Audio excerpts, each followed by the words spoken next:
44. The Great Days of the Arabs. There follows the most amazing story of conquest in the whole history of our race.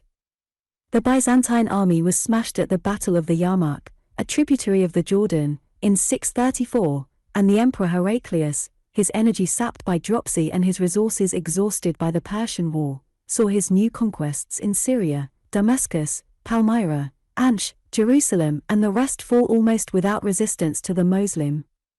Large elements in the population went over to Islam. Then the Muslim turned east.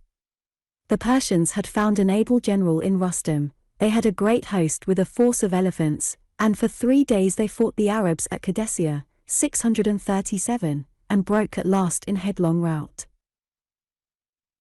The conquest of all Persia followed, and the Muslim Empire pushed far into western Turkestan and eastward until it met the Chinese. Egypt fell almost without resistance to the new conquerors, who, full of a fanatical belief in the sufficiency of the Quran, wiped out the vestiges of the book-copying industry of the Alexandria Library. The tide of conquest poured along the north coast of Africa to the Straits of Gibraltar and Spain. Spain was invaded in 710 and the Pyrenees Mountains were reached in 720. In 732 the Arab advance had reached the center of France, but here it was stopped for good at the Battle of Poitiers and thrust back as far as the Pyrenees again. The conquest of Egypt had given the Muslim a fleet, and for a time it looked as though they would take Constantinople. They made repeated sea attacks between 672 and 718, but the great city held out against them. The Arabs had little political aptitude and no political experience, and this great empire with its capital now at Damascus, which stretched from Spain to China, was destined to break up very speedily. From the very beginning doctrinal differences undermined its unity. But our interest here lies not with the story of its political disintegration but with its effect upon the human mind and upon the general destinies of our race. The Arab intelligence had been flung across the world even more swiftly and dramatically than had the Greek 1,000 years before. The intellectual stimulation of the whole world west of China, the breakup of old ideas and development of new ones, was enormous. In Persia this fresh excited Arabic mind came into contact not only with Manichaean, Zoroastrian and Christian doctrine, but with the scientific Greek literature, preserved not only in Greek but in Syrian translations. It found Greek learning in Egypt also. Everywhere, and particularly in Spain, it discovered an active Jewish tradition of speculation and discussion. In Central Asia it met Buddhism and the material achievements of Chinese civilization. It learnt the manufacture of paper, which made printed books possible, from the Chinese. And finally it came into touch with Indian mathematics and philosophy. Very speedily the intolerant self-sufficiency of the early days of faith, which made the Quran seem the only possible book, was dropped. Learning sprang up everywhere in the footsteps of the Arab conquerors. By the 8th century there was an educational organization throughout the whole Arabiized world. In the 9th learned men in the schools of Córdoba in Spain were corresponding with learned men in Cairo, Baghdad, Bukhara, and Samarkand. The Jewish mind assimilated very readily with the Arab, and for a time the two Semitic races worked together through the medium of Arabic. Long after the political breakup and enfeeblement of the Arabs, this intellectual community of the Arab-speaking world endured. It was still producing very considerable results in the 13th century.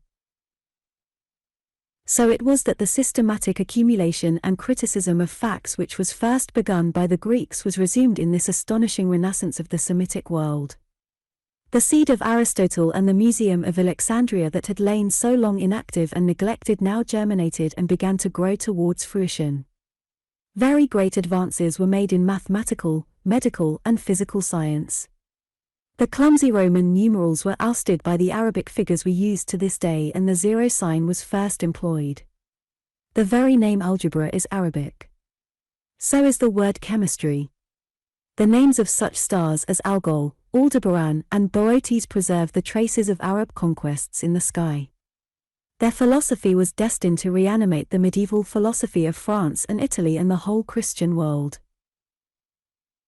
The Arab experimental chemists were called alchemists, and they were still sufficiently barbaric in spirit to keep their methods and results secret as far as possible.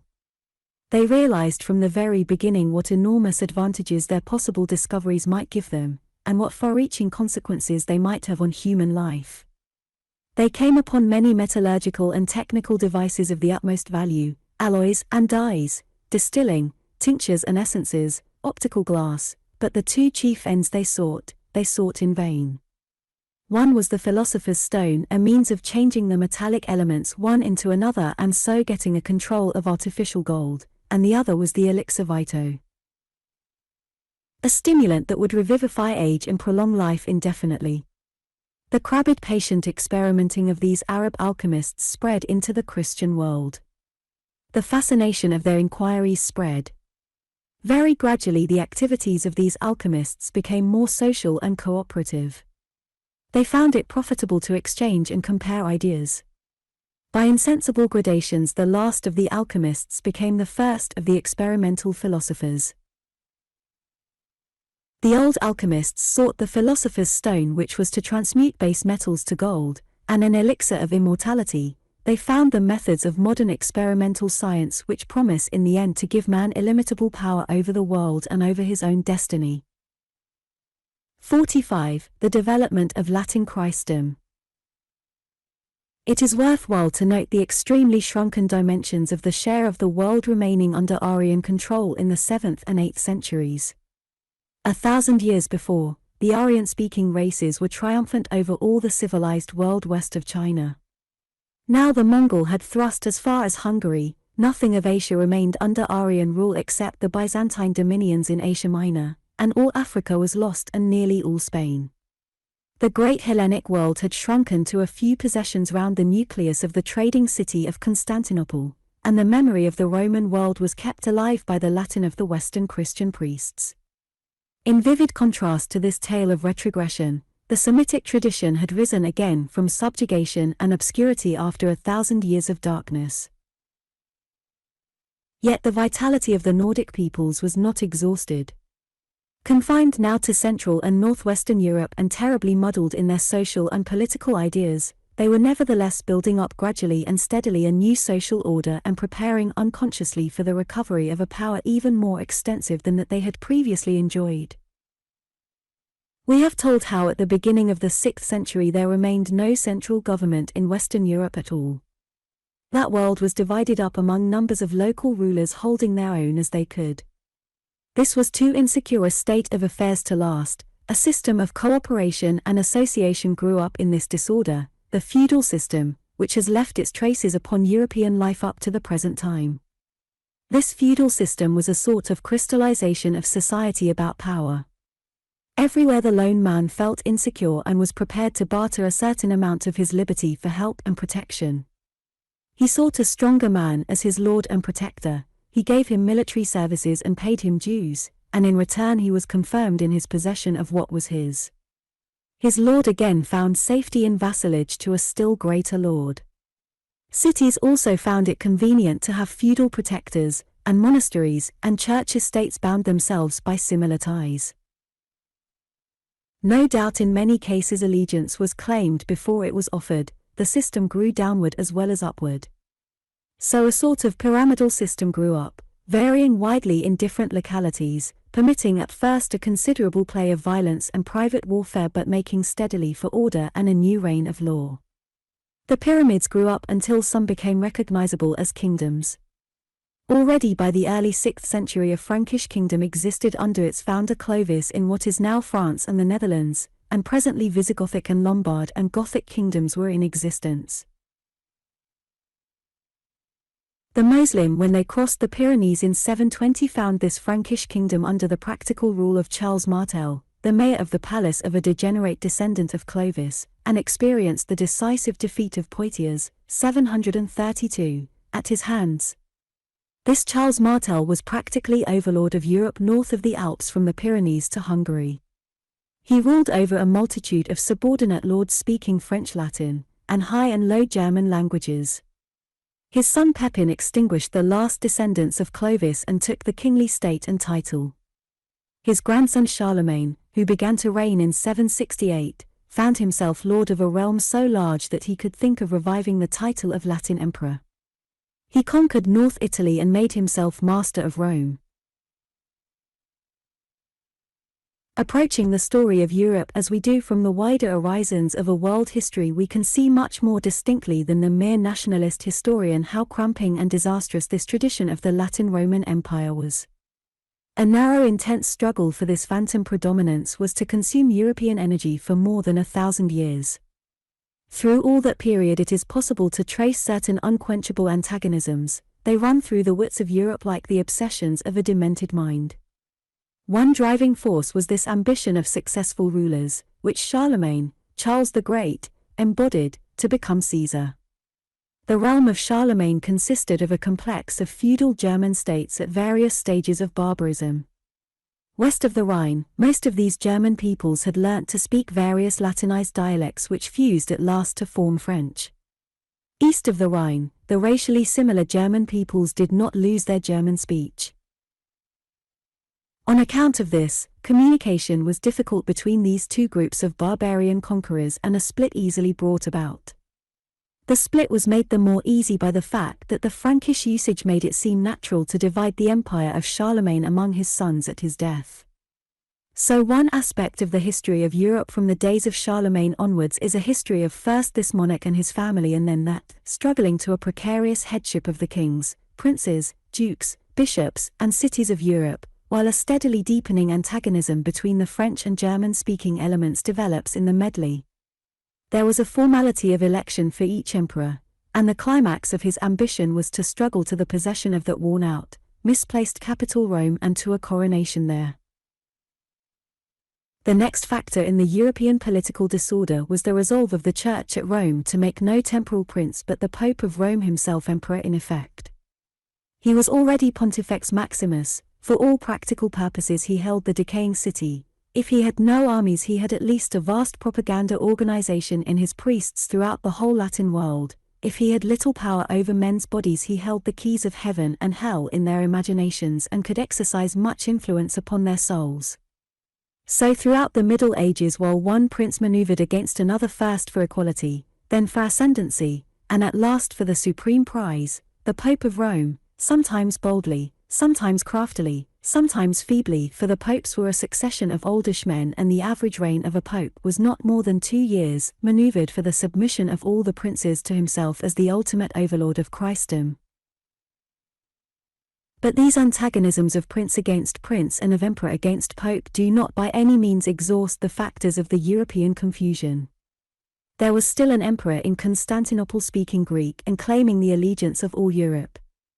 When Charlemagne sought to revive the empire, it was merely the Latin end of the empire he revived. It was natural that a sense of rivalry between Latin Empire and Greek Empire should develop very readily. And still more readily did the rivalry of Greek-speaking Christianity and the newer Latin-speaking version develop. The Pope of Rome claimed to be the successor of Saint Peter, the chief of the apostles of Christ, and the head of the Christian community everywhere. Neither the emperor nor the patriarch in Constantinople were disposed to acknowledge this claim. A dispute about a fine point in the doctrine of the Holy Trinity consummated a long series of dissensions in a final rupture in 1054. The Latin Church and the Greek Church became and remained thereafter distinct and frankly antagonistic. This antagonism must be added to the others in our estimate of the conflicts that wasted Latin Christendom in the Middle Ages. Upon this divided world of Christendom reigned the blows of 3 sets of antagonists. About the Baltic and North Seas remained a series of Nordic tribes who were only very slowly and reluctantly Christianized. These were the Northmen. They had taken to the sea and piracy, and were raiding all the Christian coasts down to Spain. They had pushed up the Russian rivers to the desolate central lands and brought their shipping over into the south-flowing rivers. They had come out upon the Caspian and Black Seas as pirates also. They set up principalities in Russia. They were the first people to be called Russians. These Northmen Russians came near to taking Constantinople. England in the early 9th century was a Christianized Low German country under a king, Egbert, a protégé and pupil of Charlemagne. The Northmen wrested half the kingdom from his successor Alfred the Great, 886, and finally under Canute, 1016, made themselves masters of the whole land. Under Rolf the Ganger, 912, another band of Northmen conquered the north of France, which became Normandy. Canute ruled not only over England but over Norway and Denmark, but his brief empire fell to pieces at his death through that political weakness of the barbaric peoples, division among a ruler's sons. It is interesting to speculate what might have happened if this temporary union of the Northmen had endured. They were a race of astonishing boldness and energy. They sailed in their galleys even to Iceland and Greenland. They were the first Europeans to land on American soil. Later on, Norman adventurers were to recover Sicily from the Saracens and sack Rome. It is a fascinating thing to imagine what a great northern seafaring power might have grown out of Canute's kingdom, reaching from America to Russia. To the east of the Germans and Latinized Europeans was a medley of Slav tribes and Turkish peoples.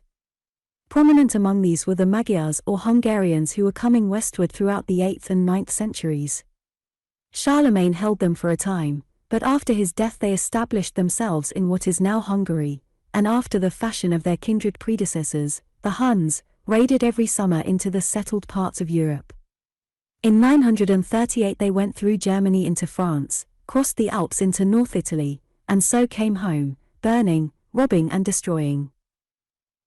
Finally pounding away from the south at the vestiges of the Roman Empire were the Saracens. They had made themselves largely masters of the sea. Their only formidable adversaries upon the water were the Northmen, the Russian Northmen out of the Black Sea and the Northmen of the West. Hemmed in by these more vigorous and aggressive peoples, amidst forces they did not understand and dangers they could not estimate, Charlemagne and after him a series of other ambitious spirits took up the futile drama of restoring the Western Empire under the name of the Holy Roman Empire.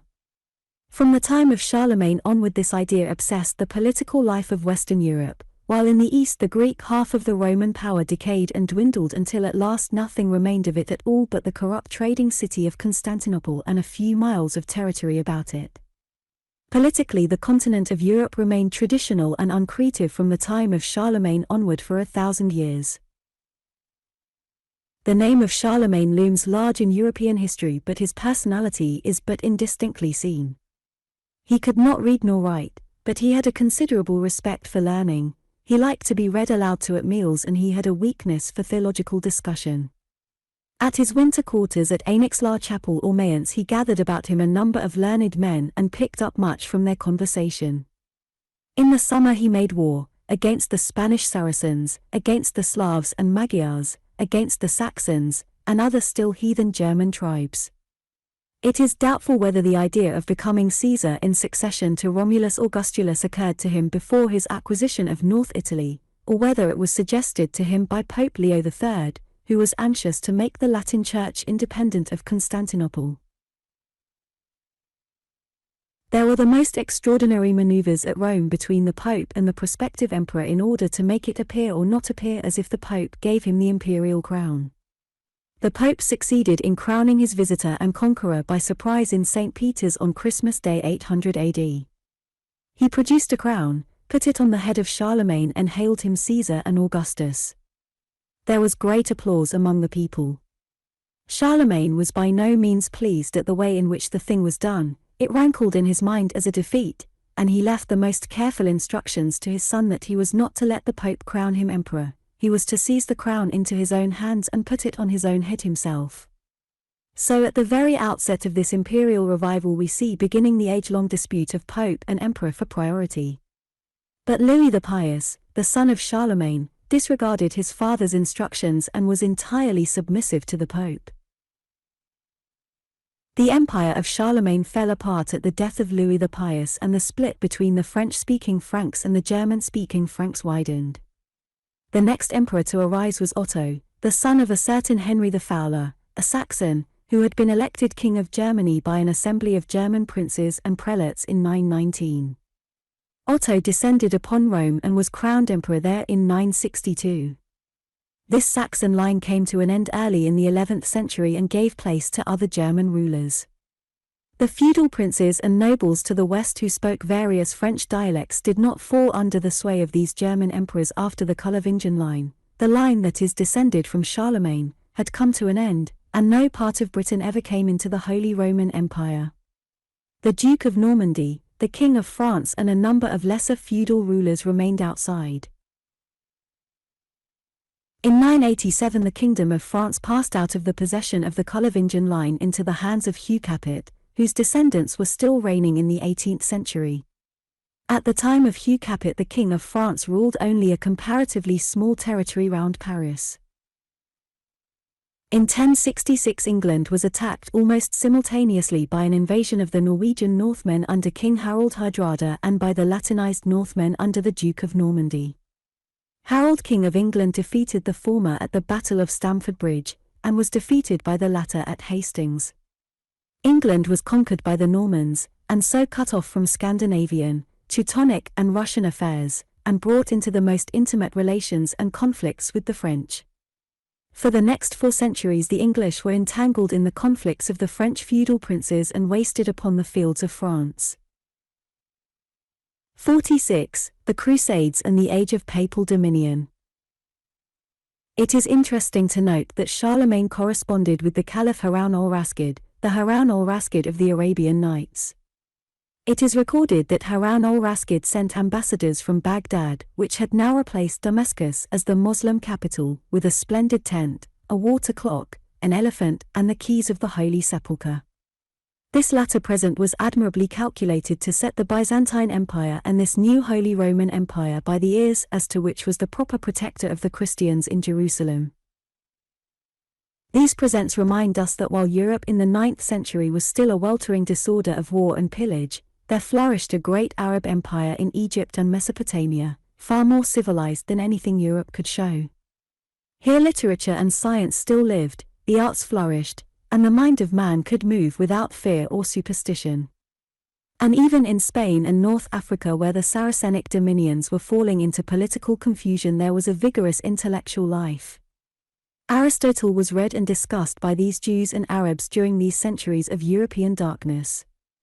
They guarded the neglected seeds of science and philosophy. Northeast of the Caliph's dominions was a number of Turkish tribes. They had been converted to Islam, and they held the faith much more simply and fiercely than the actively intellectual Arabs and Persians to the south. In the 10th century the Turks were growing strong and vigorous while the Arab power was divided and decaying. The relations of the Turks to the empire of the Caliphate became very similar to the relations of the Medes to the last Babylonian Empire 14 centuries before. In the 11th century a group of Turkish tribes, the Seljuk Turks, came down into Mesopotamia and made the Caliph their nominal ruler but really their captive and tool. They conquered Armenia. Then they struck at the remnants of the Byzantine power in Asia Minor. In 1071 the Byzantine army was utterly smashed at the Battle of Melisgerd, and the Turks swept forward until not a trace of Byzantine rule remained in Asia. They took the fortress of Nicaea over against Constantinople, and prepared to attempt that city. The Byzantine emperor, Michael VII, was overcome with terror. He was already heavily engaged in warfare with a band of Norman adventurers who had seized Durazzo, and with a fierce Turkish people, the Pechenegs, who were raiding over the Danube. In his extremity he sought help where he could, and it is notable that he did not appeal to the Western Emperor but to the Pope of Rome as the head of Latin Christendom. He wrote to Pope Gregory VII, and his successor Alexius Comnenus wrote still more urgently to Urban II. This was not a quarter of a century from the rupture of the Latin and Greek churches. That controversy was still vividly alive in men's minds, and this disaster to Byzantium must have presented itself to the Pope as a supreme opportunity for reasserting the supremacy of the Latin Church over the dissentient Greeks. Moreover, this occasion gave the Pope a chance to deal with 2 other matters that troubled Western Christendom very greatly. One was the custom of private war which disordered social life, and the other was the superabundant fighting energy of the Low Germans and Christianized Northmen and particularly of the Franks and Normans.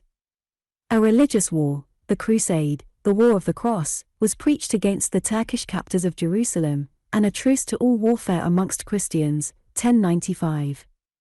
The declared object of this war was the recovery of the Holy Sepulchre from the unbelievers. A man called Peter the Hermit carried on a popular propaganda throughout France and Germany on broadly democratic lines. He went clad in a coarse garment, barefooted on an ass. He carried a huge cross and harangued the crowd in street or marketplace or church. He denounced the cruelties practiced upon the Christian pilgrims by the Turks, and the shame of the Holy Sepulchre being in any but Christian hands. The fruits of centuries of Christian teaching became apparent in the response. A great wave of enthusiasm swept the Western world, and popular Christendom discovered itself. Such a widespread uprising of the common people in relation to a single idea as now occurred was a new thing in the history of our race. There is nothing to parallel it in the previous history of the Roman Empire or of India or China. On a smaller scale, however, there had been similar movements among the Jewish people after their liberation from the Babylonian captivity, and later on Islam was to display a parallel susceptibility to collective feeling. Such movements were certainly connected with the new spirit that had come into life with the development of the missionary teaching religions. The Hebrew prophets, Jesus and his disciples, Mani, Muhammad, were all exhorters of men's individual souls. They brought the personal conscience face to face with God. Before that time religion had been much more a business of fetish, of pseudoscience, than of conscience. The old kind of religion turned upon temple, initiated priest and mystical sacrifice, and ruled the common man like a slave by fear. The new kind of religion made a man of him. The preaching of the First Crusade was the first stirring of the common people in European history. It may be too much to call it the birth of modern democracy, but certainly at that time modern democracy stirred. Before very long we shall find it stirring again, and raising the most disturbing social and religious questions. Certainly this first stirring of democracy ended very pitifully and lamentably. Considerable bodies of common people, crowds rather than armies, set out eastward from France and the Rhineland and Central Europe without waiting for leaders or proper equipment to rescue the Holy Sepulchre. This was the People's Crusade. Two great mobs blundered into Hungary, mistook the recently converted Magyars for pagans, committed atrocities, and were massacred. A third multitude with a similarly confused mind, after a great pogrom of the Jews in the Rhineland, marched eastward, and was also destroyed in Hungary. Two other huge crowds, under the leadership of Peter the Hermit himself, reached Constantinople, crossed the Bosphorus, and were massacred rather than defeated by the Seljuk Turks. So began and ended this first movement of the European people, as people. Next year, 1097, the real fighting forces crossed the Bosphorus. Essentially they were Norman in leadership and spirit. They stormed Nicaea, marched by much the same route as Alexander had followed 14 centuries before, to Ansh. The siege of Ansh kept them a year, and in June 1099 they invested Jerusalem. It was stormed after a month's siege. The slaughter was terrible. Men riding on horseback were splashed by the blood in the streets. At nightfall on July 15 the Crusaders had fought their way into the Church of the Holy Sepulchre and overcome all opposition there. Blood-stained, weary and sobbing from excess of joy they knelt down in prayer. Immediately the hostility of Latin and Greek broke out again. The Crusaders were the servants of the Latin Church, and the Greek Patriarch of Jerusalem found himself in a far worse case under the triumphant Latins than under the Turks. The Crusaders discovered themselves between Byzantine and Turk and fighting both. Much of Asia Minor was recovered by the Byzantine Empire, and the Latin princes were left, a buffer between Turk and Greek, with Jerusalem and a few small principalities, of which Edessa was one of the chief, in Syria. Their grip even on these possessions was precarious, and in 1144 Edessa fell to the Moslem, leading to an ineffective Second Crusade, which failed to recover Edessa but saved Ansh from a similar fate. In 1169 the forces of Islam were rallied under a Kurdish adventurer named Saladin who had made himself master of Egypt. He preached a holy war against the Christians, recaptured Jerusalem in 1187, and so provoked the Third Crusade. This failed to recover Jerusalem. In the Fourth Crusade, 1202–4, the Latin Church turned frankly upon the Greek Empire, and there was not even a pretense of fighting the Turks. It started from Venice, and in 1204 it stormed Constantinople. The great rising trading city of Venice was the leader in this adventure, and most of the coasts and islands of the Byzantine Empire were annexed by the Venetians. A Latin emperor, Baldwin of Flanders, was set up in Constantinople, and the Latin and Greek Church were declared to be reunited. The Latin emperors ruled in Constantinople from 1204 to 1261, when the Greek world shook itself free again from Roman predominance. The 12th century then, and the opening of the 13th, was the age of papal ascendancy, just as the 11th was the age of the ascendancy of the Seljuk Turks and the 10th the age of the Northmen. A united Christendom under the rule of the Pope came nearer to being a working reality than it ever was before or after that time. In those centuries, a simple Christian faith was real and widespread over great areas of Europe. Rome itself had passed through some dark and discreditable phases. Few writers can be found to excuse the lives of Popes John XI and John XII in the 10th century. They were abominable creatures, but the heart and body of Latin Christendom had remained earnest and simple. The generality of the common priests and monks and nuns had lived exemplary and faithful lives. Upon the wealth of confidence such lives created rested the power of the Church. Among the great popes of the past had been Gregory the Great, Gregory I, 590–604, and Leo III, 795–816, who invited Charlemagne to be Caesar and crowned him in spite of himself. Towards the close of the 11th century there arose a great clerical statesman, Hildebrand, who ended his life as Pope Gregory VII, 1073–1085. Next but one after him came Urban II, 1087–1099, the Pope of the First Crusade. These two were the founders of this period of papal greatness during which the popes lorded it over the emperors. From Bulgaria to Ireland and from Norway to Sicily and Jerusalem the Pope was supreme. Gregory VII obliged the Emperor Henry IV to come in penitence to him at Canossa and to await forgiveness for 3 days and nights in the courtyard of the castle, clad in sackcloth and barefooted to the snow.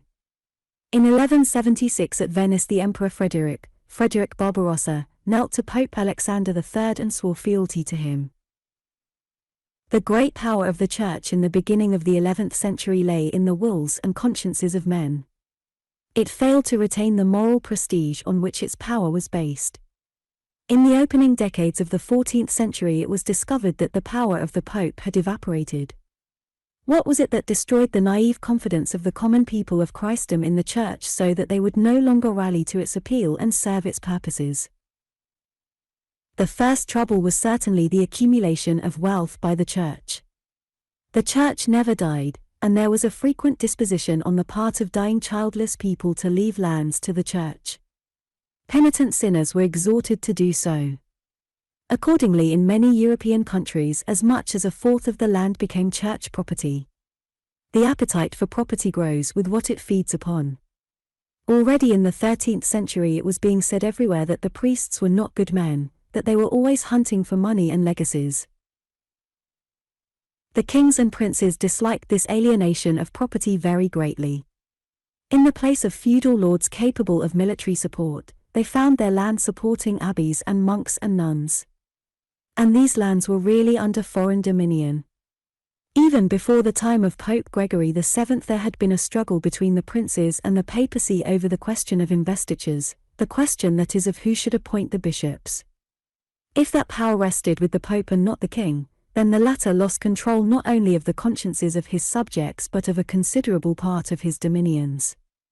For also the clergy claimed exemption from taxation. They paid their taxes to Rome. And not only that, but the Church also claimed the right to levy a tax of 1/10 upon the property of the layman in addition to the taxes he paid his prince. The history of nearly every country in Latin Christendom tells of the same phase in the 11th century, a phase of struggle between monarch and pope on the issue of investitures, and generally it tells of a victory for the pope. He claimed to be able to excommunicate the prince, to absolve his subjects from their allegiance to him, to recognize a successor. He claimed to be able to put a nation under an interdict, and then nearly all priestly functions ceased except the sacraments of baptism, confirmation, and penance. The priests could neither hold the ordinary services, marry people, nor bury the dead. With these two weapons it was possible for the 12th century popes to curb the most recalcitrant princes and overawe the most restive peoples. These were enormous powers, and enormous powers are only to be used on extraordinary occasions. The popes used them at last with a frequency that staled their effect. Within 30 years at the end of the 12th century we find Scotland, France, and England in turn under an interdict. And also the popes could not resist the temptation to preach crusades against offending princes until the crusading spirit was extinct. It is possible that if the Church of Rome had struggled simply against the princes and had had a care to keep its hold upon the general mind, it might have achieved a permanent dominion over all Christendom. But the high claims of the Pope were reflected as arrogance in the conduct of the clergy. Before the 11th century the Roman priests could marry, they had close ties with the people among whom they lived, they were indeed a part of the people. Gregory VII made them celibates. He cut the priests off from too great an intimacy with the laymen in order to bind them more closely to Rome, but indeed he opened a fissure between the Church and the commonalty. The Church had its own law courts. Cases involving not merely priests but monks, students, crusaders, widows, orphans and the helpless were reserved for the clerical courts, and so were all matters relating to wills, marriages, and oaths and all cases of sorcery, heresy and blasphemy. Whenever the layman found himself in conflict with the priest he had to go to a clerical court. The obligations of peace and war fell upon his shoulders alone and left the priest free. It is no great wonder that jealousy and hatred of the priests grew up in the Christian world. Never did Rome seem to realize that its power was in the consciences of common men. It fought against religious enthusiasm, which should have been its ally, and it forced doctrinal orthodoxy upon honest doubt and aberrant opinion. When the Church interfered in matters of morality it had the common man with it, but not when it interfered in matters of doctrine.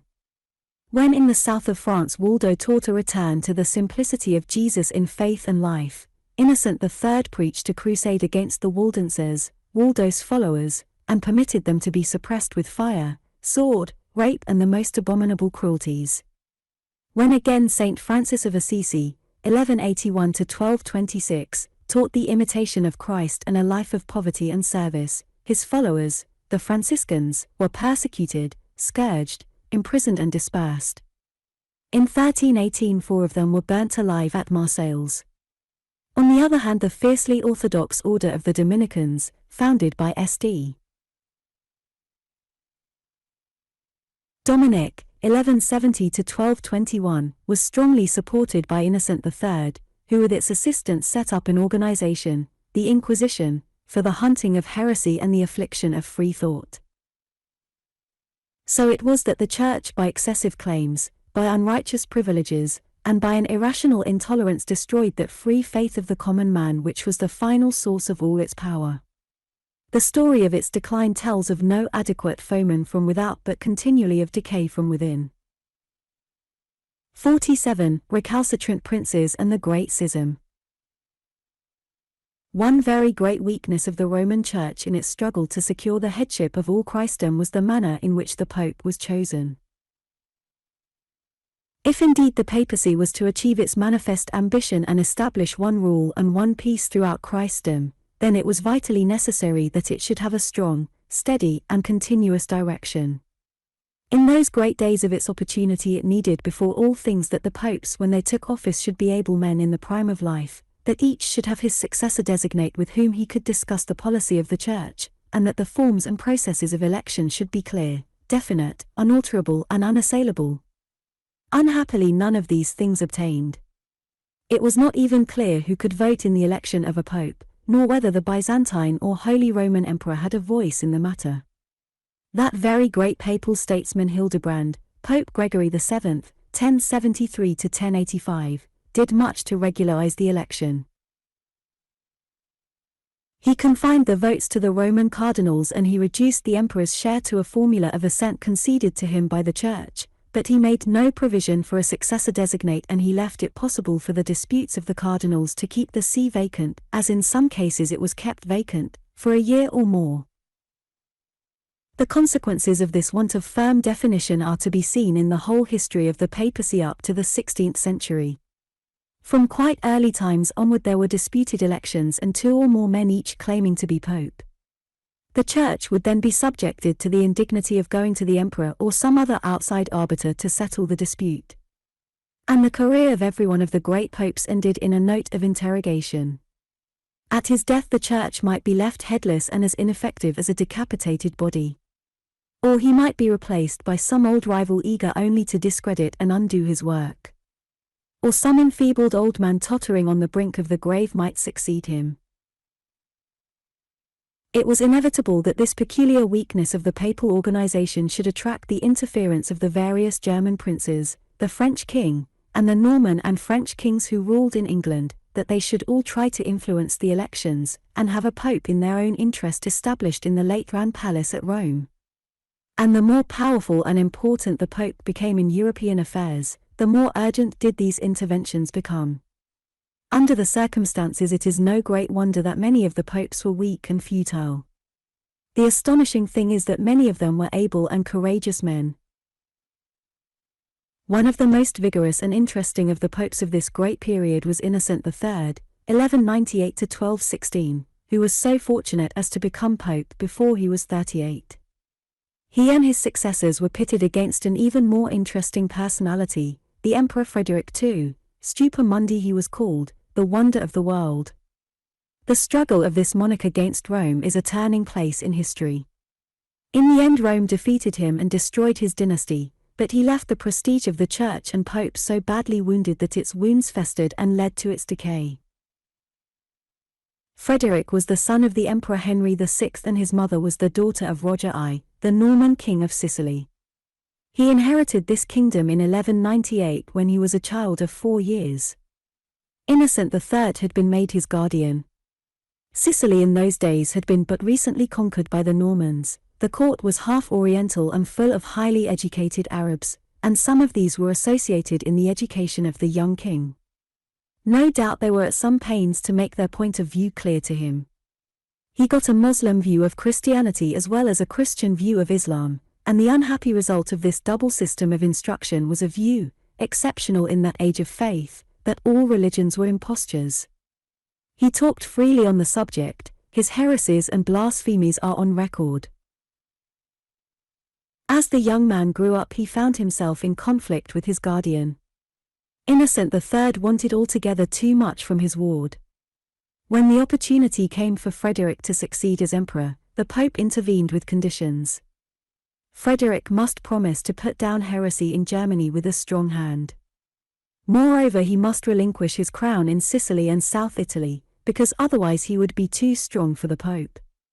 And the German clergy were to be freed from all taxation.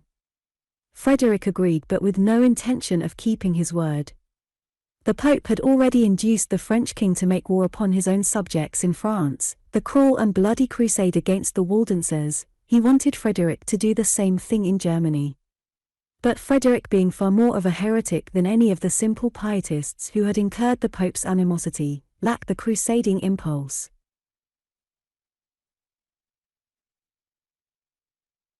And when Innocent urged him to crusade against the Moslem and recover Jerusalem, he was equally ready to promise and equally slack in his performance.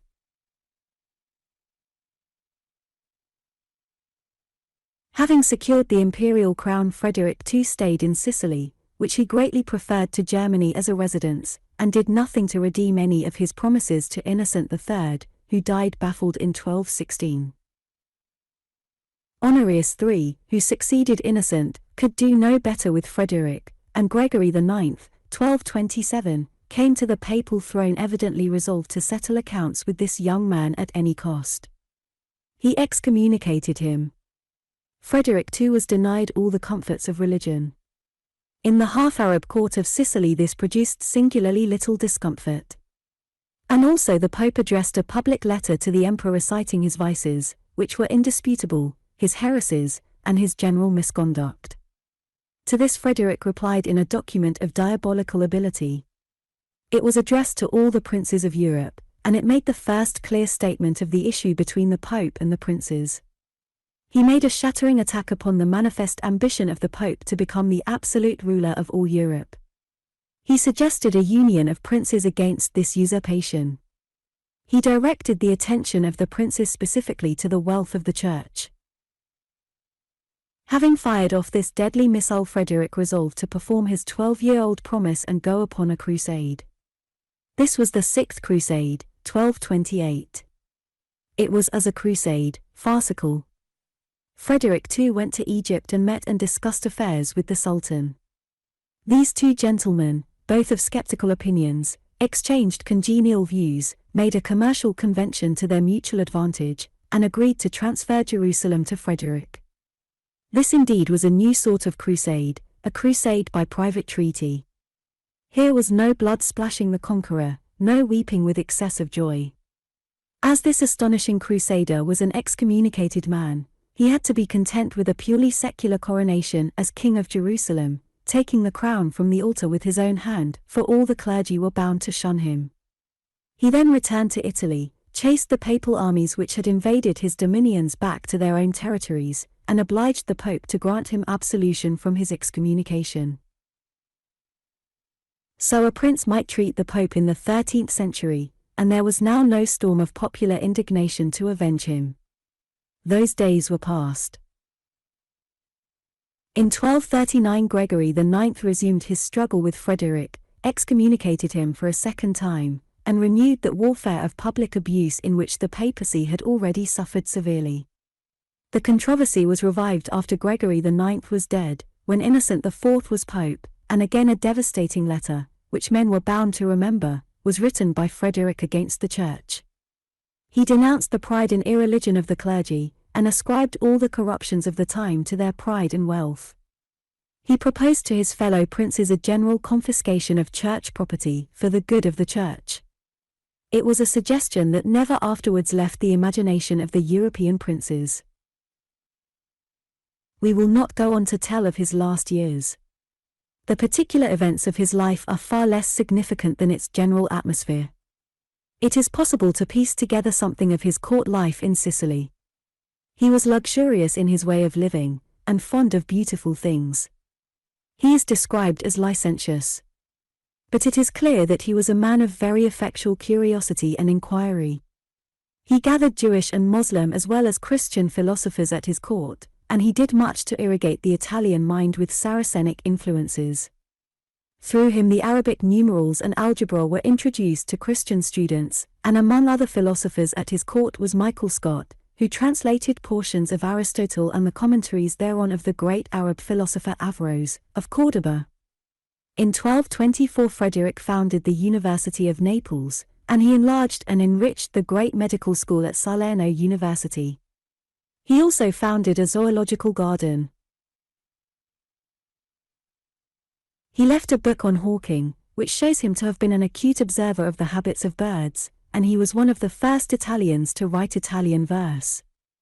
Italian poetry was indeed born at his court. He has been called by an able writer, the first of the moderns, and the phrase expresses aptly the unprejudiced detachment of his intellectual side. A still more striking intimation of the decay of the living and sustaining forces of the papacy appeared when presently the popes came into conflict with the growing power of the French king. During the lifetime of the Emperor Frederick II, Germany fell into disunion, and the French king began to play the role of guard, supporter and rival to the pope that had hitherto fallen to the Hohenstaufen emperors. A series of popes pursued the policy of supporting the French monarchs. French princes were established in the Kingdom of Sicily and Naples, with the support and approval of Rome, and the French kings saw before them the possibility of restoring and ruling the empire of Charlemagne. When, however, the German interregnum after the death of Frederick II, the last of the Hohenstaufens, came to all end and Rudolf of Habsburg was elected first Habsburg Emperor, 1273, the policy of Rome began to fluctuate between France and Germany, veering about with the sympathies of each successive pope. In the East in 1261 the Greeks recaptured Constantinople from the Latin emperors, and the founder of the new Greek dynasty, Michael Palaeologus, Michael VIII, after some unreal tentatives of reconciliation with the Pope, broke away from the Roman communion altogether, and with that, and the fall of the Latin kingdoms in Asia, the eastward ascendancy of the popes came to an end. In 1294 Boniface VIII became pope. He was an Italian, hostile to the French, and full of a sense of the great traditions and mission of Rome. For a time he carried things with a high hand.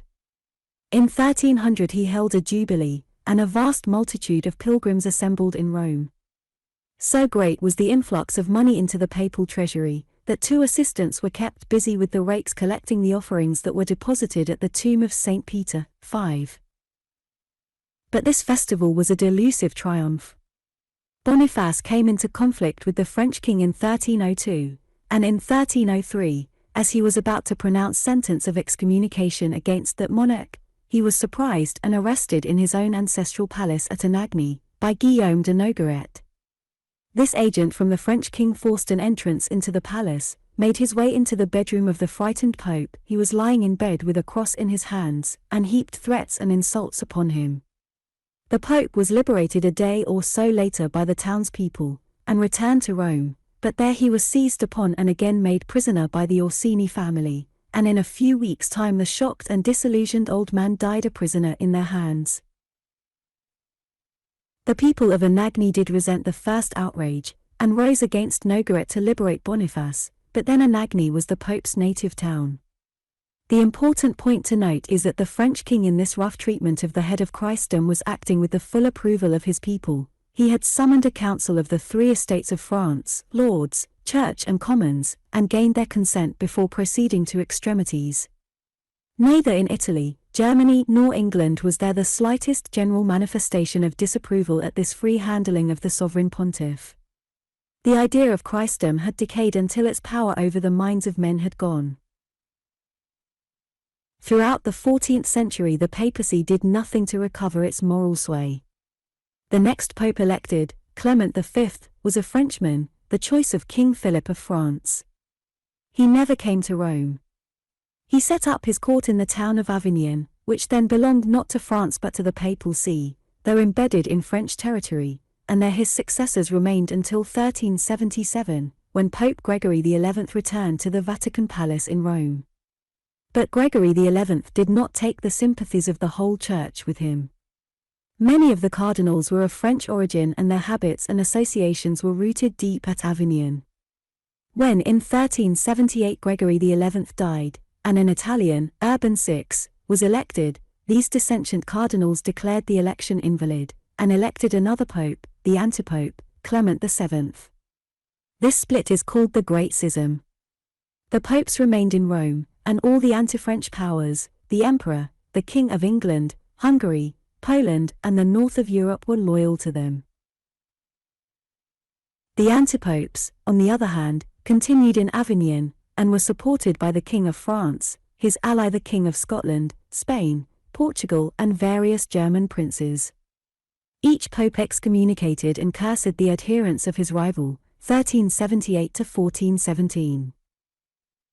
Is it any wonder that presently all over Europe people began to think for themselves in matters of religion?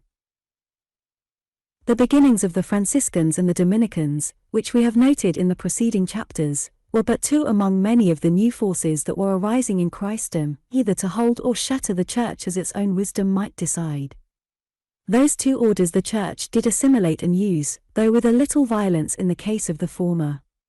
But other forces were more frankly disobedient and critical. A century and a half later came Wycliffe, 1320 to 1384.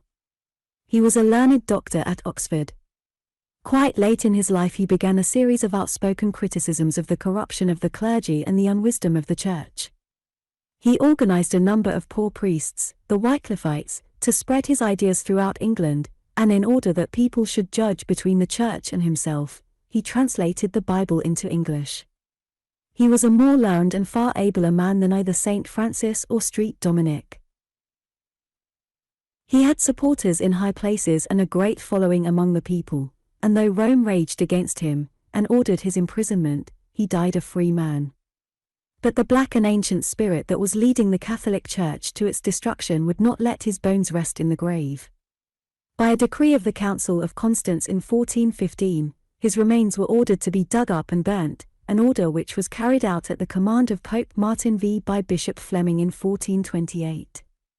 This desecration was not the act of some isolated fanatic, it was the official act of the Church. 48. The Mongol Conquests.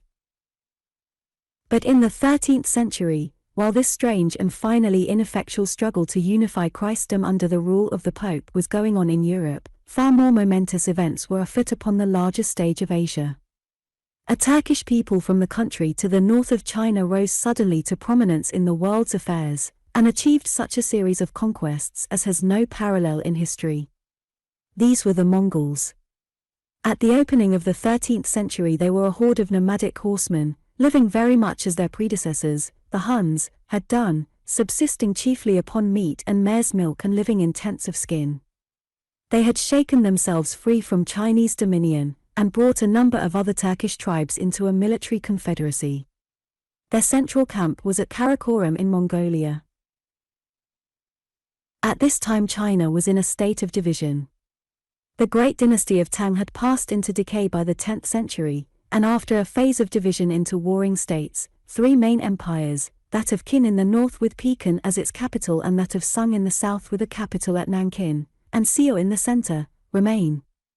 In 1214 Genghis Khan, the leader of the Mongol confederates, made war on the Qin Empire and captured Pekin, 1214. He then turned westward and conquered western Turkestan, Persia, Armenia, India down to Lahore, and South Russia as far as Kiev. He died master of a vast empire that reached from the Pacific to the Dnieper. His successor, Ogdai Khan, continued this astonishing career of conquest. His armies were organized to a very high level of efficiency, and they had with them a new Chinese invention, gunpowder, which they used in small field guns. He completed the conquest of the Qin Empire and then swept his hosts right across Asia to Russia, 1235, an altogether amazing march. Kiev was destroyed in 1240, and nearly all Russia became tributary to the Mongols. Poland was ravaged, and a mixed army of Poles and Germans was annihilated at the Battle of Liegnitz in Lower Silesia in 1241. The Emperor Frederick II does not seem to have made any great efforts to stay the advancing tide.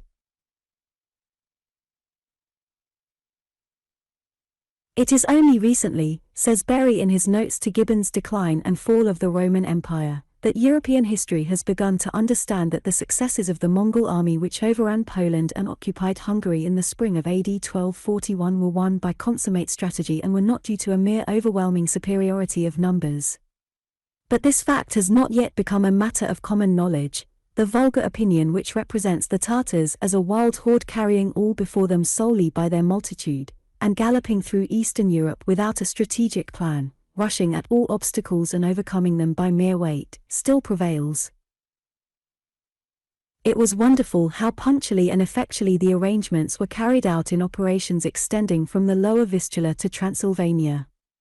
Such a campaign was quite beyond the power of any European army of the time, and it was beyond the vision of any European commander. There was no general in Europe, from Frederick II downward, who was not a tyro in strategy compared to Subutai. It should also be noticed that the Mongols embarked upon the enterprise with full knowledge of the political situation of Hungary and the condition of Poland. They had taken care to inform themselves by a well-organized system of spies. On the other hand, the Hungarians, and the Christian powers, like childish barbarians, knew hardly anything about their enemies. But though the Mongols were victorious at Liegnitz, they did not continue their drive westward. They were getting into woodlands and hilly country, which did not suit their tactics, and so they turned southward and prepared to settle in Hungary, massacring or assimilating the kindred Magyar, even as these had previously massacred and assimilated the mixed Scythians and Avars and Huns before them. From the Hungarian plain they would probably have made raids west and south as the Hungarians had done in the 9th century, the Avars in the 7th and 8th and the Huns in the 5th. But Ogdai died suddenly, and in 1242 there was trouble about the succession, and recalled by this, the undefeated hosts of Mongols began to pour back across Hungary and Romania towards the east. Thereafter the Mongols concentrated their attention upon their Asiatic conquests. By the middle of the 13th century they had conquered the Sung Empire. Mangu Khan succeeded Ogdai Khan as Great Khan in 1251, and made his brother Kublai Khan governor of China. In 1280 Kublai Khan had been formally recognized Emperor of China, and so founded the Yuan dynasty which lasted until 1368. While the last ruins of the Sung rule were going down in China, another brother of Mangu, Hulagu, was conquering Persia and Syria. The Mongols displayed a bitter animosity to Islam at this time, and not only massacred the population of Baghdad when they captured that city, but set to work to destroy the immemorial irrigation system which had kept Mesopotamia incessantly prosperous and populous from the early days of Sumeria. From that time until our own Mesopotamia has been a desert of ruins, sustaining only a scanty population. Into Egypt the Mongols never penetrated. The Sultan of Egypt completely defeated an army of Hulagus in Palestine in 1260. After that disaster the tide of Mongol victory ebbed. The dominions of the Great Khan fell into a number of separate states. The Eastern Mongols became Buddhists, like the Chinese. The Western became Muslim. The Chinese threw off the rule of the Yuan dynasty in 1368, and set up the native Ming dynasty which flourished from 1368 to 1644. The Russians remained tributary to the Tatar hordes upon the southeast steppes until 1480, when the Grand Duke of Moscow repudiated his allegiance and laid the foundation of modern Russia. In the 14th century there was a brief revival of Mongol vigor under Tamerlane, a descendant of Genghis Khan. He established himself in western Turkestan, assumed the title of Grand Khan in 1369, and conquered from Syria to Delhi. He was the most savage and destructive of all the Mongol conquerors. He established an empire of desolation that did not survive his death. In 1505, however, a descendant of this Timur, an adventurer named Baber, got together an army with guns and swept down upon the plains of India. His grandson Akbar, 1556 to 1605, completed his conquests, and this Mongol, or Mughal as the Arabs called it, dynasty ruled in Delhi over the greater part of India until the 18th century. One of the consequences of the first great sweep of Mongol conquest in the 13th century was to drive a certain tribe of Turks, the Ottoman Turks, out of Turkestan into Asia Minor. They extended and consolidated their power in Asia Minor, crossed the Dardanelles and conquered Macedonia, Serbia, and Bulgaria, until at last Constantinople remained like an island amongst the Ottoman dominions. In 1453 the Ottoman Sultan, Muhammad II, took Constantinople, attacking it from the European side with a great number of guns. This event caused intense excitement in Europe and there was talk of a crusade, but the day of the Crusades was past. In the course of the 16th century the Ottoman sultans conquered Baghdad, Hungary, Egypt, and most of North Africa, and their fleet made them masters of the Mediterranean. They very nearly took Vienna, and they exacted it tribute from the emperor. There were but two items to offset the general ebb of Christian dominion in the 15th century. One was the restoration of the independence of Moscow, 1480, the other was the gradual reconquest of Spain by the Christians. In 1492, Granada, the last Muslim state in the peninsula, fell to King Ferdinand of Aragon and his Queen Isabella of Castile. But it was not until as late as 1571 that the naval battle of Lepanto broke the prick of the Ottomans, and restored the Mediterranean waters to Christian ascendancy. 49. The intellectual revival of the Europeans. Throughout the 12th century there were many signs that the European intelligence was recovering courage and leisure, and preparing to take up again the intellectual enterprises of the first Greek scientific inquiries and such speculations as those of the Italian Lucretius. The causes of this revival were many and complex. The suppression of private war, the higher standards of comfort and security that followed the Crusades, and the stimulation of men's minds by the experiences of these expeditions were no doubt necessary preliminary conditions. Trade was reviving, cities were recovering ease and safety, the standard of education was arising in the church and spreading among laymen. The 13th and 14th centuries were a period of growing, independent or quasi-independent cities: Venice, Florence, Genoa, Lisbon, Paris, Bruges, London, Antwerp, Hamburg, Nuremberg, Novgorod, Wisby and Bergen, for example. They were all trading cities with many travelers, and where men trade and travel they talk and think. The polemics of the popes and princes, the conspicuous savagery and wickedness of the persecution of heretics, were exciting men to doubt the authority of the Church and question and discuss fundamental things. We have seen how the Arabs were the means of restoring Aristotle to Europe, and how such a prince as Frederick II acted as a channel through which Arabic philosophy and science played upon the renascent European mind. Still more influential in the stirring up of men's ideas were the Jews. Their very existence was a note of interrogation to the claims of the Church.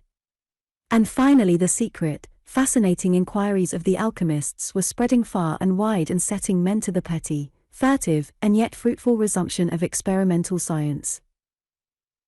And the stir in men's minds was by no means confined now to the independent and well-educated. The mind of the common man was awake in the world as it had never been before in all the experience of mankind. In spite of priest and persecution, Christianity does seem to have carried a mental ferment wherever its teaching reached. It established a direct relation between the conscience of the individual man and the God of righteousness, so that now if need arose he had the courage to form his own judgment upon prince or prelate or creed. As early as the 11th century, philosophical discussion had begun again in Europe, and there were great and growing universities at Paris, Oxford, Bologna, and other centers. Their medieval schoolmen took up again and thrashed out a series of questions upon the value and meaning of words that were a necessary preliminary to clear thinking in the scientific age that was to follow. And standing by himself because of his distinctive genius was Roger Bacon, circa 1210 to circa 1293, a Franciscan of Oxford, the father of modern experimental science. His name deserves a prominence in our history second only to that of Aristotle. His writings are one long tirade against ignorance. He told his age it was ignorant, an incredibly bold thing to do. Nowadays a man may tell the world it is as silly as it is solemn, that all its methods are still infantile and clumsy and its dogmas childish assumptions, without much physical danger. But these peoples of the Middle Ages, when they were not actually being massacred or starving or dying of pestilence, were passionately convinced of the wisdom, the completeness and finality of their beliefs, and disposed to resent any reflections upon them very bitterly. Roger Bacon's writings were like a flash of light in a profound darkness. He combined his attack upon the ignorance of his times with a wealth of suggestion for the increase of knowledge. In his passionate insistence upon the need of experiment and of collecting knowledge, the spirit of Aristotle lives again in him. Experiment, experiment, that is the burthen of Roger Bacon. Yet of Aristotle himself Roger Bacon fell foul. He fell foul of him because men, instead of facing facts boldly, sat in rooms and pored over the bad Latin translations which were then all that was available of the master. "If I had my way," he wrote, in his intemperate fashion, "I should burn all the books of Aristotle, for the study of them can only lead to a loss of time, produce error, and increase ignorance," a sentiment that Aristotle would probably have echoed could he have returned to a world in which his works were not so much read as worshipped, and that, as Roger Bacon showed, in these most abominable translations. Throughout his books, a little disguised by the necessity of seeming to square it all with orthodoxy for fear of the prison and worse, Roger Bacon shouted to mankind, "Cease to be ruled by dogmas and authorities, look at the world." For chief sources of ignorance he denounced respect for authority, custom, the sense of the ignorant crowd, and the vain, proud unteachableness of our dispositions. Overcome but these, and a world of power would open to men. Machines for navigating are possible without rowers, so that great ships suited to river or ocean, guided by one man, may be borne with greater speed than if they were full of men. Likewise cars may be made so that without a draft animal they may be moved cum impetu inestimable, as we deem the scythed chariots to have been from which antiquity fought. And flying machines are possible, so that a man may sit in the middle turning some device by which artificial wings may beat the air in the manner of a flying bird. So Roger Bacon wrote, but 3 more centuries were to elapse before men began any systematic attempts to explore the hidden stores of power and interest he realized so clearly existed beneath the dull surface of human affairs. But the Saracenic world not only gave Christendom the stimulus of its philosophers and alchemists, it also gave it paper. It is scarcely too much to say that paper made the intellectual revival of Europe possible. Paper originated in China, where its use probably goes back to the 2nd century BC. In 751 the Chinese made an attack upon the Arab Muslims in Samarkand. They were repulsed, and among the prisoners taken from them were some skilled papermakers, from whom the art was learnt. Arabic paper manuscripts from the 9th century onwards still exist. The manufacture entered Christendom either through Greece or by the capture of Moorish paper mills during the Christian reconquest of Spain. But under the Christian Spanish the product deteriorated sadly. Good paper was not made in Christian Europe until the end of the 13th century, and then it was Italy which led the world. Only by the 14th century did the manufacture reach Germany, and not until the end of that century was it abundant and cheap enough for the printing of books to be a practicable business proposition. Thereupon printing followed naturally and necessarily, for printing is the most obvious of inventions, and the intellectual life of the world entered upon a new and far more vigorous phase. It ceased to be a little trickle from mind to mind, it became a broad flood, in which thousands and presently scores and hundreds of thousands of minds participated. One immediate result of this achievement of printing was the appearance of an abundance of Bibles in the world. Another was a cheapening of schoolbooks. The knowledge of reading spread swiftly. There was not only a great increase of books in the world, but the books that were now made were plainer to read and so easier to understand. Instead of toiling at a crabbed text arid then thinking over its significance, readers now could think unimpeded as they read. With this increase in the facility of reading, the reading public grew. The book ceased to be a highly decorated toy or a scholar's mystery. People began to write books to be read as well as looked at by ordinary people. They wrote in the ordinary language and not in Latin. With the 14th century the real history of the European literature begins. So far we have been dealing only with the Saracenic share in the European revival. Let us turn now to the influence of the Mongol conquests. They stimulated the geographical imagination of Europe enormously. For a time under the Great Khan, all Asia and Western Europe enjoyed an open intercourse, all the roads were temporarily open, and representatives of every nation appeared at the court of Karakorum. The barriers between Europe and Asia set up by the religious feud of Christianity and Islam were lowered. Great hopes were entertained by the papacy for the conversion of the Mongols to Christianity. Their only religion so far had been Shumanism, a primitive paganism. Envoys of the Pope, Buddhist priests from India, Parisian and Italian and Chinese artificers, Byzantine and Armenian merchants, mingled with Arab officials and Persian and Indian astronomers and mathematicians at the Mongol court. We hear too much in history of the campaigns and massacres of the Mongols, and not enough of their curiosity and desire for learning. Not perhaps as an originative people, but as transmitters of knowledge and method their influence upon the world's history has been very great. And everything one can learn of the vague and romantic personalities of Genghis or Kublai tends to confirm the impression that these men were at least as understanding and creative monarchs as either that flamboyant but egotistical figure Alexander the Great or that raiser of political ghosts, that energetic but illiterate theologian Charlemagne. One of the most interesting of these visitors to the Mongol court was a certain Venetian, Marco Polo, who afterwards set down his story in a book. He went to China about 1272 with his father and uncle, who had already once made the journey. The Great Khan had been deeply impressed by the elder Polos. They were the first men of the Latin peoples he had seen, and he sent them back with inquiries for teachers and learned men who could explain Christianity to him, and for various other European things that had aroused his curiosity. Their visit with Marco was their second visit. The 3 Polos started by way of Palestine and not by the Crimea, as in their previous expedition. They had with them a gold tablet and other indications from the Great Khan that must have greatly facilitated their journey. The Great Khan had asked for some oil from the lamp that burns in the Holy Sepulchre at Jerusalem, and so thither they first went, and then by way of Cilicia into Armenia. They went thus far north because the Sultan of Egypt was raiding the Mongol domains at this time. Thence they came by way of Mesopotamia to Ormuz on the Persian Gulf, as if they contemplated a sea voyage. At Ormuz they met merchants from India.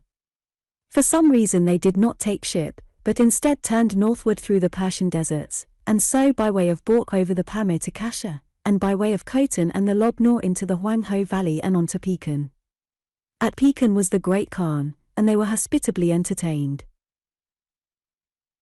Marco particularly pleased Kublai. He was young and clever, and it is clear he had mastered the Tatar language very thoroughly.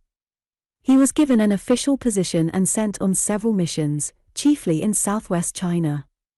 The tale he had to tell of vast stretches of smiling and prosperous country, all the way excellent hostelries for travelers, and fine vineyards, fields, and gardens, of many abbeys of Buddhist monks, of manufactures of cloth of silk and gold and many fine taffetas, a constant succession of cities and boroughs, and so on, first roused the incredulity and then fired the imagination of all Europe. He told of Burma, and of its great armies with hundreds of elephants, and how these animals were defeated by the Mongol bowmen, and also of the Mongol conquest of Pegu. He told of Japan, and greatly exaggerated the amount of gold in that country. For 3 years Marco ruled the city of Yongqiao as governor, and he probably impressed the Chinese inhabitants as being little more of a foreigner than any Tartar would have been. He may also have been sent on a mission to India. Chinese records mention a certain Polo attached to the Imperial Council in 1277, a very valuable confirmation of the general truth of the Polo story. The publication of Marco Polo's travels produced a profound effect upon the European imagination. The European literature, and especially the European romance of the 15th century, echoes with the names in Marco Polo's story, with Cathay, North China, and Cambulac, Pekin, and the like. 2 centuries later, among the readers of the travels of Marco Polo was a certain Genoese mariner, Christopher Columbus, who conceived the brilliant idea of sailing westward round the world to China. In Seville there is a copy of the travels with marginal notes by Columbus. There were many reasons why the thought of a Genoese should be turned in this direction. Until its capture by the Turks in 1453, Constantinople had been an impartial trading mart between the Western world and the East, and the Genoese had traded there freely. But the Latin Venetians, the bitter rivals of the Genoese, had been the allies and helpers of the Turks against the Greeks, and with the coming of the Turks Constantinople turned an unfriendly face upon Genoese trade. The long-forgotten discovery that the world was round had gradually resumed its sway over men's minds. The idea of going westward to China was therefore a fairly obvious one. It was encouraged by 2 things. The mariner's compass had now been invented and men were no longer left to the mercy of a fine night and the stars to determine the direction in which they were sailing, and the Normans, Catalonians, and Genoese and Portuguese had already pushed out into the Atlantic as far as the Canary Isles, Madeira and the Azores. Yet Columbus found many difficulties before he could get ships to put his idea to the test. He went from one European court to another. Finally at Granada, just one from the Moors, he secured the patronage of Ferdinand and Isabella, and was able to set out across the unknown ocean in 3 small ships. After a voyage of 2 months and 9 days he came to a land which he believed to be India, but which was really a new continent, whose distinct existence the Old World had never hitherto suspected. He returned to Spain with gold, cotton, strange beasts and birds, and 2 wild-eyed painted Indians to be baptized. They were called Indians because, to the end of his days, he believed that this land he had found was India. Only in the course of several years did men begin to realize that the whole new continent of America was added to the world's resources. The success of Columbus stimulated overseas enterprise enormously. In 1497 the Portuguese sailed round Africa to India, and in 1515 there were Portuguese ships in Java. In 1519 Magellan, a Portuguese sailor in Spanish employment, sailed out of Seville westward with 5 ships, of which one, the Victoria, came back up the river to Seville in 1522, the first ship that had ever circumnavigated the world. 31 men were aboard her, survivors of 280 who had started. Magellan himself had been killed in the Philippine Isles. Printed paper books, a new realization of the round world as a thing altogether attainable, a new vision of strange lands, strange animals and plants, strange manners and customs, discoveries overseas and in the skies and in the ways and materials of life burst upon the European mind. The Greek classics, buried and forgotten for so long, were speedily being printed and studied, and were coloring men's thoughts with the dreams of Plato and the traditions of an age of republican freedom and dignity. The Roman dominion had first brought law and order to Western Europe, and the Latin Church had restored it, but under both pagan and Catholic Rome curiosity and innovation were subordinate to and restrained by organization. The reign of the Latin mind was now drawing to an end. Between the 13th and the 16th century the European Aryans, thanks to the stimulating influence of Semite and Mongol and the rediscovery of the Greek classics, broke away from the Latin tradition and rose again to the intellectual and material leadership of mankind. 50. The Reformation of the Latin Church. The Latin Church itself was enormously affected by this mental rebirth. It was dismembered, and even the portion that survived was extensively renewed. We have told how nearly the Church came to the autocratic leadership of all Christendom in the 11th and 12th centuries, and how in the 14th and 15th its power over men's minds and affairs declined. We have described how popular religious enthusiasm which had in earlier ages been its support and power was turned against it by its pride, persecutions, and centralization, and how the insidious skepticism of Frederick II bore fruit in a growing insubordination of the princes. The Great Schism had reduced its religious and political prestige to negligible proportions. The forces of insurrection struck it now from both sides. The teachings of the Englishman Wycliffe spread widely throughout Europe. In 1398 a learned Czech, John Huss, delivered a series of lectures upon Wycliffe's teachings in the University of Prague. This teaching spread rapidly beyond the educated class and aroused great popular enthusiasm. In 1414–18 a council of the whole church was held at Constance to settle the Great Schism. Huss was invited to this council under promise of a safe conduct from the emperor, seized, put on trial for heresy and burnt alive, 1415. So far from tranquilizing the Bohemian people, this led to an insurrection of the Hussites in that country, the first of a series of religious wars that inaugurated the breakup of Latin Christendom. Against this insurrection Pope Martin V, the Pope specially elected at Constance as the head of a reunited Christendom, preached a crusade.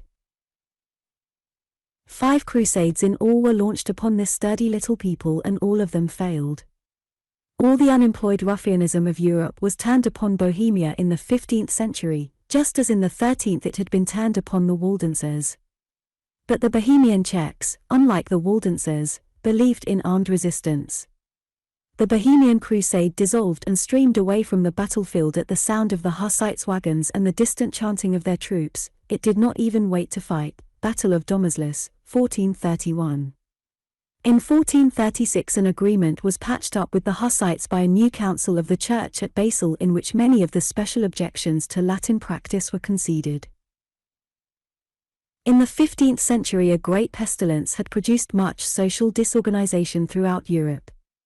There had been extreme misery and discontent among the common people, and peasant risings against the landlords and the wealthy in England and France. After the Hussite wars these peasant insurrections increased in gravity in Germany and took on a religious character. Printing came in as an influence upon this development.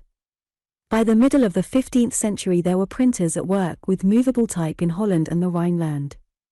The art spread to Italy and England, where Caxton was printing in Westminster in 1477.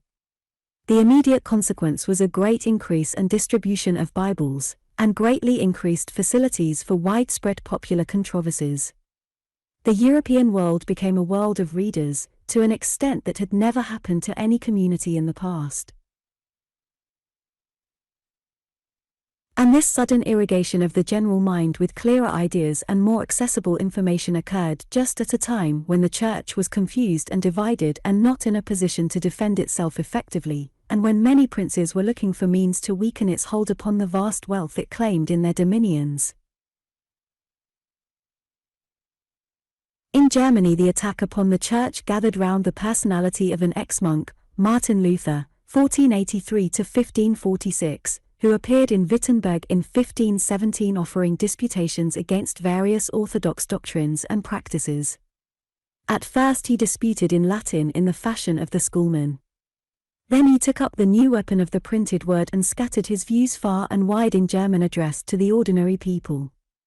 An attempt was made to suppress him as Huss had been suppressed, but the printing press had changed conditions and he had too many open and secret friends among the German princes for this fate to overtake him. For now, in this age of multiplying ideas and weakened faith, there were many rulers who saw their advantage in breaking the religious ties between their people and Rome. They sought to make themselves in person the heads of a more nationalized religion. England, Scotland, Sweden, Norway, Denmark, North Germany and Bohemia, one after another, separated themselves from the Roman communion. They have remained separated ever since. The various princes concerned cared very little for the moral and intellectual freedom of their subjects. They used the religious doubts and insurgents of their peoples to strengthen them against Rome, but they tried to keep a grip upon the popular movement as soon as that rupture was achieved and a national church set up under the control of the crown. But there has always been a curious vitality in the teaching of Jesus, a direct appeal to righteousness and a man's self-respect over every loyalty and every subordination, lay or ecclesiastical. None of these princely churches broke off without also breaking off a number of fragmentary sects that would admit the intervention of neither prince nor pope between a man and his God. In England and Scotland, for example, there was a number of sects who now held firmly to the Bible as their one guide in life and belief. They refused the disciplines of a state church. In England, these dissentients were the nonconformists, who played a very large part in the polities of that country in the 17th and 18th centuries. In England, they carried their objection to a princely head to the church so far as to decapitate King Charles I, 1649, and for 11 prosperous years England was a republic under nonconformist rule. The breaking away of this large section of Northern Europe from Latin Christendom is what is generally spoken of as the Reformation. But the shock and stress of these losses produced changes perhaps as profound in the Roman Church itself. The Church was reorganized and a new spirit came into its life. One of the dominant figures in this revival was a young Spanish soldier, Íñigo López de Recalde, better known to the world as Saint Ignatius of Loyola. After some romantic beginnings he became a priest, 1538, and was permitted to found the Society of Jesus, a direct attempt to bring the generous and chivalrous traditions of military discipline into the service of religion. This Society of Jesus, the Jesuits, became one of the greatest teaching and missionary societies the world has ever seen. It carried Christianity to India, China, and America. It arrested the rapid disintegration of the Roman Church. It raised the standard of education throughout the whole Catholic world, it raised the level of Catholic intelligence and quickened the Catholic conscience everywhere, it stimulated Protestant Europe to competitive educational efforts. The vigorous and aggressive Roman Catholic Church we know today is largely the product of this Jesuit revival. 51. The Emperor Charles V. The Holy Roman Empire came to a sort of climax in the reign of the Emperor Charles V. He was one of the most extraordinary monarchs that Europe has ever seen. For a time he had the air of being the greatest monarch since Charlemagne. His greatness was not of his own making. It was largely the creation of his grandfather, the Emperor Maximilian I, 1459–1519. Some families have fought, others have intrigued their way to world power, the Habsburgs married their way. Maximilian began his career with Austria, Styria, part of Alsace and other districts, the original Habsburg patrimony. He married, the lady's name scarcely matters to us, the Netherlands and Burgundy. Most of Burgundy slipped from him after his first wife's death, but the Netherlands he held. Then he tried unsuccessfully to marry Brittany. He became emperor in succession to his father, Frederick III, in 1493, and married the Duchy of Milan. Finally he married his son to the weak-minded daughter of Ferdinand and Isabella, the Ferdinand and Isabella of Columbus, who not only reigned over a freshly united Spain and over Sardinia and the Kingdom of the Two Sicilies, but over all America west of Brazil. So it was that this Charles V, his grandson, inherited most of the American continent and between a third and a half of what the Turks had left of Europe. He succeeded to the Netherlands in 1506. When his grandfather Ferdinand died in 1516, he became practically king of the Spanish dominions, his mother being imbecile, and his grandfather Maximilian dying in 1519. He was in 1520 elected emperor at the still comparatively tender age of 20. He was a fair young man with a not very intelligent face, a thick upper lip and a long clumsy chin. He found himself in a world of young and vigorous personalities. It was an age of brilliant young monarchs. Francis I had succeeded to the French throne in 1515 at the age of 21, Henry VIII had become King of England in 1509 at 18. It was the age of Babur in India, 1526 to 1530, and Suleiman the Magnificent in Turkey, 1520, both exceptionally capable monarchs, and the Pope Leo X, 1513, was also a very distinguished pope. The Pope and Francis I attempted to prevent the election of Charles as emperor because they dreaded the concentration of so much power in the hands of one man. Both Francis I and Henry VIII offered themselves to the imperial electors.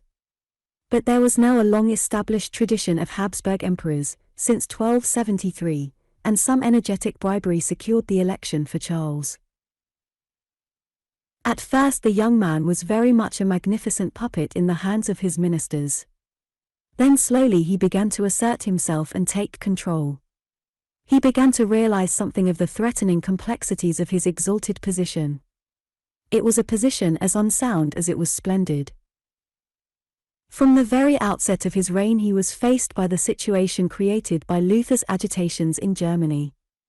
The emperor had one reason for siding with the reformers in the opposition of the Pope to his election.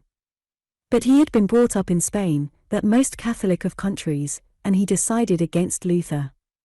So he came into conflict with the Protestant princes and particularly the Elector of Saxony. He found himself in the presence of an opening rift that was to split the outworn fabric of Christendom into two contending camps. His attempts to close that rift were strenuous and honest and ineffective. There was an extensive peasant revolt in Germany which interwove with the general political and religious disturbance. And these internal troubles were complicated by attacks upon the empire from east and west alike. On the west of Charles was his spirited rival, Francis I. To the east was the ever-advancing Turk, who was now in Hungary, in alliance with Francis and clamoring for certain arrears of tribute from the Austrian dominions. Charles had the money and army of Spain at his disposal, but it was extremely difficult to get any effective support in money from Germany. His social and political troubles were complicated by financial distresses. He was forced to ruinous borrowing. On the whole, Charles, in alliance with Henry VIII, was successful against Francis I and the Turk. Their chief battlefield was North Italy, the generalship was dull on both sides, their advances and retreats depended mainly on the arrival of reinforcements. The German army invaded France, failed to take Marseilles, fell back into Italy, lost Milan, and was besieged in Pavia.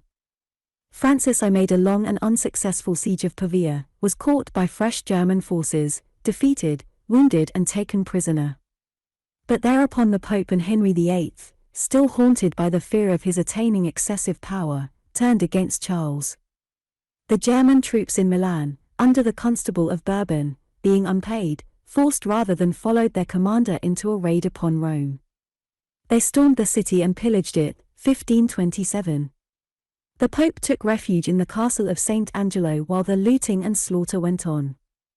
He bought off the German troops at last by the payment of 400,000 ducats.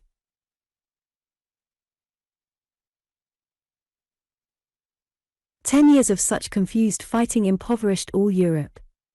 At last the emperor found himself triumphant in Italy. In 1530, he was crowned by the Pope. He was the last German emperor to be so crowned, at Bologna. Meanwhile the Turks were making great headway in Hungary. They had defeated and killed the King of Hungary in 1526, they held Budapest, and in 1529 Suleiman the Magnificent very nearly took Vienna. The emperor was greatly concerned by these advances, and did his utmost to drive back the Turks, but he found the greatest difficulty in getting the German princes to unite even with this formidable enemy upon their very borders. Francis I remained implacable for a time, and there was a new French war, but in 1538 Charles won his rival over to a more friendly attitude after ravaging the south of France. Francis and Charles then formed an alliance against the Turk. But the Protestant princes, the German princes who were resolved to break away from Rome, had formed a league, the Schmalkaldic League, against the emperor, and in the place of a great campaign to recover Hungary for Christendom Charles had to turn his mind to the gathering internal struggle in Germany. Of that struggle he saw only the opening war. It was a struggle, a sanguinary irrational bickering of princes, for ascendancy, now flaming into war and destruction, now sinking back to intrigues and diplomacies. It was a snake sack of princely policies that was to go on writhing incurably right into the 19th century and to waste and desolate Central Europe again and again. The emperor never seems to have grasped the true forces at work in these gathering troubles. He was for his time and station an exceptionally worthy man, and he seems to have taken the religious dissensions that were tearing Europe into warring fragments as genuine theological differences. He gathered diets and councils in futile attempts at reconciliation. Formulae and confessions were tried over.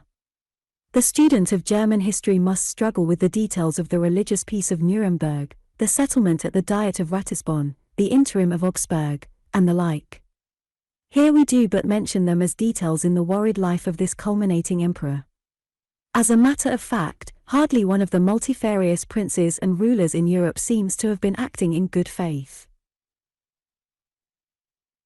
The widespread religious trouble of the world, the desire of the common people for truth and social righteousness, the spreading knowledge of the time, all those things were merely counters in the imaginations of princely diplomacy.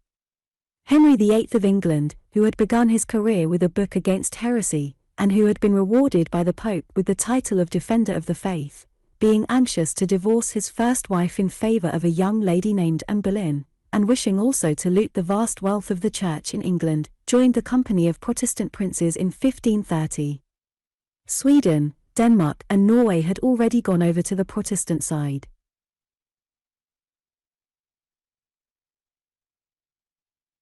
The German religious war began in 1546, a few months after the death of Martin Luther. We need not trouble about the incidents of the campaign. The Protestant Saxon army was badly beaten at Loschow. By something very like a breach of faith, Philip of Hesse, the emperor's chief remaining antagonist, was caught and imprisoned, and the Turks were bought off by the promise of an annual tribute. In 1547, to the great relief of the emperor, Francis I died. So by 1547 Charles got to a kind of settlement, and made his last efforts to effect peace where there was no peace. In 1552 all Germany was at war again, only a precipitate flight from Innsbruck saved Charles from capture, and in 1552, with the Treaty of Passau, came another unstable equilibrium. Such is the brief outline of the politics of the empire for 32 years. It is interesting to note how entirely the European mind was concentrated upon the struggle for European ascendancy. Neither Turks, French, English nor Germans had yet discovered any political interest in the great continent of America, nor any significance in the new sea routes to Asia. Great things were happening in America. Cortés with a mere handful of men had conquered the great Neolithic empire of Mexico for Spain, Pizarro had crossed the Isthmus of Panama, 1530, and subjugated another wonderland, Peru. But as yet these events meant no more to Europe than a useful and stimulating influx of silver to the Spanish treasury. It was after the Treaty of Passau that Charles began to display his distinctive originality of mind. He was now entirely bored and disillusioned by his imperial greatness. A sense of the intolerable futility of these European rivalries came upon him. He had never been of a very sound constitution, he was naturally indolent and he was suffering greatly from gout. He abdicated. He made over all his sovereign rights in Germany to his brother Ferdinand, and Spain and the Netherlands he resigned to his son Philip. Then in a sort of magnificent dudgeon he retired to a monastery at Just, among the oak and chestnut forests in the hills to the north of the Tagus Valley. There he died in 1558. Much has been written in a sentimental vein of this retirement, this renunciation of the world by this tired majestic Titan, world-weary, seeking in an austere solitude his peace with God. But his retreat was neither solitary nor austere. He had with him nearly 150 attendants, his establishment had all the splendor and indulgences without the fatigues or a court, and Philip II was a dutiful son to whom his father's advice was a command. And if Charles had lost his living interest in the administration of European affairs, there were other motives of a more immediate sort to stir him. Says Prescott, in the almost daily correspondence between Quixada, or Gaztelu, and the Secretary of State at Valladolid, there is scarcely a letter that does not turn more or less on the emperor's eating or his illness. The one seems naturally to follow, like a running commentary, on the other. It is rare that such topics have formed the burden of communications with the Department of State. It must have been no easy matter for the secretary to preserve his gravity in the perusal of dispatches in which politics and gastronomy were so strangely mixed together. The courier from Valladolid to Lisbon was ordered to make a detour, so as to take Jarandilla in his route, and bring supplies to the royal table. On Thursdays he was to bring fish to serve for the jaw maker that was to follow. The trout in the neighborhood Charles thought too small, so others of a larger size were to be sent from Valladolid. Fish of every kind was to his taste, as, indeed, was anything that in its nature or habits at all approached to fish. Eels, frogs, oysters, occupied an important place in the royal bill of fare. Potted fish, especially anchovies, found great favor with him, and he regretted that he had not brought a better supply of these from the Low Countries. On an eel pasty he particularly doted. 6. In 1554 Charles had obtained a bull from Pope Julius III granting him a dispensation from fasting, and allowing him to break his fast early in the morning even when he was to take the sacrament. Eating and doctoring. It was a return to elemental things. He had never acquired the habit of reading, but he would be read aloud to at meals after the fashion of Charlemagne, and would make what one narrator describes as a sweet and heavenly commentary. He also amused himself with mechanical toys, by listening to music or sermons, and by attending to the imperial business that still came drifting into him. The death of the empress, to whom he was greatly attached, had turned his mind towards religion, which in his case took a punctilious and ceremonial form. Every Friday in Lent he scourged himself with the rest of the monks with such goodwill as to draw blood. These exercises and the gout released a bigotry in Charles that had hitherto been restrained by considerations of policy. The appearance of Protestant teaching close at hand in Valladolid roused him to fury. Tell the Grand Inquisitor and his council from me to be at their posts, and to lay the axe at the root of the evil before it spreads further. He expressed a doubt whether it would not be well, in so black an affair, to dispense with the ordinary course of justice, and to show no mercy, lest the criminal, if pardoned, should have the opportunity of repeating his crime. He recommended, as an example, his own mode or proceeding in the Netherlands, where all who remained obstinate in their errors were burned alive, and those who were admitted to penitence were beheaded. And almost symbolical of his place and role in history was his preoccupation with funerals. He seems to have had an intuition that something great was dead in Europe and sorely needed burial, that there was a need to right finance, overdue. He not only attended every actual funeral that was celebrated at Just, but he had services conducted for the absent dead. He held a funeral service in memory of his wife on the anniversary of her death, and finally he celebrated his own obsequies. The chapel was hung with black, and the blaze of hundreds of waxlights was scarcely sufficient to dispel the darkness. The brethren in their conventual dress, and all the emperor's household clad in deep mourning, gathered round a huge catafalque, shrouded also in black, which had been raised in the center of the chapel. The service for the burial of the dead was then performed, and, amidst the dismal wail of the monks, the prayers ascended for the departed spirit, that it might be received into the mansions of the blessed. The sorrowful attendants were melted to tears, as the image of their master's death was presented to their minds, or they were touched, it may be, with compassion by this pitiable display of weakness. Charles, muffled in a dark mantle, and bearing a lighted candle in his hand, mingled with his household, the spectator of his own obsequies, and the doleful ceremony was concluded by his placing the taper in the hands of the priest, in sign of his surrendering up his soul to the Almighty. Within 2 months of this masquerade he was dead. And the brief greatness of the Holy Roman Empire died with him. His realm was already divided between his brother and his son. The Holy Roman Empire struggled on indeed to the days of Napoleon I, but as an invalid and dying thing. To this day its unburied tradition still poisons the political air. 52. The age of political experiments, of grand monarchy and parliaments and republicanism in Europe.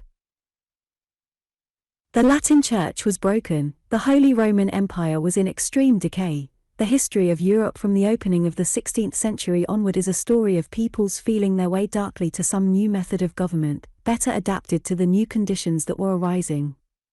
In the ancient world, over long periods of time, there had been changes of dynasty and even changes of ruling race and language, but the form of government through monarch and temple remained fairly stable, and still more stable was the ordinary way of living. In this modern Europe since the 16th century the dynastic changes are unimportant, and the interest of history lies in the wide and increasing variety of experiments in political and social organization. The political history of the world from the 16th century onward was, we have said, an effort, a largely unconscious effort, of mankind to adapt its political and social methods to certain new conditions that had now arisen. The effort to adapt was complicated by the fact that the conditions themselves were changing with a steadily increasing rapidity. The adaptation, mainly unconscious and almost always unwilling, for man in general hates voluntary change, has lagged more and more behind the alterations in conditions. From the 16th century onward the history of mankind is a story of political and social institutions becoming more and more plainly misfits, less comfortable and more vexatious, and of the slow reluctant realization of the need for a conscious and deliberate reconstruction of the whole scheme of human societies in the face of needs and possibilities new to all the former experiences of life. What are these changes in the conditions of human life that have disorganized that balance of empire, priest, peasant and trader, with periodic refreshment by barbaric conquest, that has held human affairs in the old world in a sort of working rhythm for more than 100 centuries? They are manifold and various, for human affairs are multitudinously complex, but the main changes seem all to turn upon one cause, namely the growth and extension of a knowledge of the nature of things, beginning first of all in small groups of intelligent people and spreading at first slowly, and in the last 500 years very rapidly, to larger and larger proportions of the general population. But there has also been a great change in human conditions due to a change in the spirit of human life. This change has gone on side by side with the increase and extension of knowledge, and is subtly connected with it. There has been an increasing disposition to treat a life based on the common and more elementary desires and gratifications as unsatisfactory, and to seek relationship with and service and participation in a larger life. This is the common characteristic of all the great religions that have spread throughout the world in the last 20-odd centuries, Buddhism, Christianity and Islam alike. They have had to do with the spirit of man in a way that the older religions did not have to do. They are forces quite different in their nature and effect from the old fetishistic blood sacrifice religions of priest and temple that they have in part modified and in part replaced. They have gradually evolved a self-respect in the individual and a sense of participation and responsibility in the common concerns of mankind that did not exist among the populations of the earlier civilizations. The first considerable change in the conditions of political and social life was the simplification and extended use of writing in the ancient civilizations, which made larger empires and wider political understandings practicable and inevitable. The next movement forward came with the introduction of the horse, and later on of the camel as a means of transport, the use of wheeled vehicles, the extension of roads, and the increased military efficiency due to the discovery of terrestrial iron. Then followed the profound economic disturbances due to the device of coined money and the change in the nature of debt, proprietorship, and trade due to this convenient but dangerous convention. The empires grew in size and range, and men's ideas grew likewise to correspond with these things. Came the disappearance of local gods, the age of theocracia, and the teaching of the great world religions.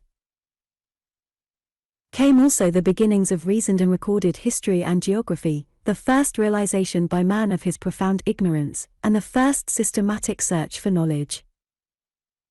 For a time the scientific process which began so brilliantly in Greece and Alexandria was interrupted. The raids of the Teutonic barbarians, the westward drive of the Mongolian peoples, convulsive religious reconstruction and great pestilences put enormous strains upon political and social order. When civilization emerged again from this phase of conflict and confusion, slavery was no longer the basis of economic life, and the first paper mills were preparing a new medium for collective information and cooperation in printed matter. Gradually at this point in that, the search for knowledge, the systematic scientific process, was resumed. And now from the 16th century onward, as an inevitable byproduct of systematic thought, appeared a steadily increasing series of inventions and devices affecting the intercommunication and interaction of men with one another. They all tended towards wider range of action, greater mutual benefits or injuries, and increased cooperation, and they came faster and faster. Men's minds had not been prepared for anything of the sort, and until the great catastrophes at the beginning of the 20th century quickened men's minds, the historian has very little to tell of any intelligently planned attempts to meet the new conditions this increasing flow of inventions was creating. The history of mankind for the last 4 centuries is rather like that of an imprisoned sleeper, stirring clumsily and uneasily while the prison that restrains and shelters him catches fire, not waking but incorporating the crackling and warmth of the fire with ancient and incongruous dreams, than like that of a man consciously awake to danger and opportunity. Since history is the story not of individual lives but of communities, it is inevitable that the inventions that figure most in the historical record are inventions affecting communications. In the 16th century the chief new things that we have to note are the appearance of printed paper and the seaworthy, ocean-going sailing ship using the new device of the mariner's compass. The former cheapened, spread, and revolutionized teaching, public information and discussion, and the fundamental operations of political activity. The latter made the round world one. But almost equally important was the increased utilization and improvement of guns and gunpowder which the Mongols had first brought westward in the 13th century. This destroyed the practical immunity of barons in their castles and of walled cities. Guns swept away feudalism. Constantinople fell to guns. Mexico and Peru fell before the terror of the Spanish guns. The 17th century saw the development of systematic scientific publication, a less conspicuous but ultimately far more pregnant innovation. Conspicuous among the leaders in this great forward step was Sir Francis Bacon, 1561–1626, afterwards Lord Verulam, Lord Chancellor of England. He was the pupil and perhaps the mouthpiece of another Englishman, Dr. Gilbert, the experimental philosopher of Colchester, 1540–1603. This second Bacon, like the first, preached observation and experiment, and he used the inspiring and fruitful form of a utopian story, the New Atlantis, to express his dream of a great service of scientific research. Presently arose the Royal Society of London, the Florentine Society, and later other national bodies for the encouragement of research and the publication and exchange of knowledge. These European scientific societies became fountains not only of countless inventions but also of a destructive criticism of the grotesque theological history of the world that had dominated and crippled human thought for many centuries. Neither the 17th nor the 18th century witnessed any innovations so immediately revolutionary in human conditions as printed paper and the ocean-going ship, but there was a steady accumulation of knowledge and scientific energy that was to bear its full fruits in the 19th century. The exploration and mapping of the world went on. Tasmania, Australia, New Zealand appeared on the map. In Great Britain in the 18th century coal coke began to be used for metallurgical purposes, leading to a considerable cheapening of iron and to the possibility of casting and using it in larger pieces than had been possible before, when it had been smelted with wood charcoal. Modern machinery dawned. Like the trees of the celestial city, science bears bud and flower and fruit at the same time and continuously. With the onset of the 19th century, the real fruition of science, which indeed henceforth may never cease, began. First came steam and steel, the railway, the great liner, vast bridges and buildings, machinery of almost limitless power, the possibility of a bountiful satisfaction of every material human need, and then, still more wonderful, the hidden treasures of electrical science were opened to men. We have compared the political and social life of man from the 16th century onward to that of a sleeping prisoner who lies and dreams while his prison burns about him. In the 16th century, the European mind was still going on with its Latin imperial dream, its dream of a Holy Roman Empire, united under a Catholic Church.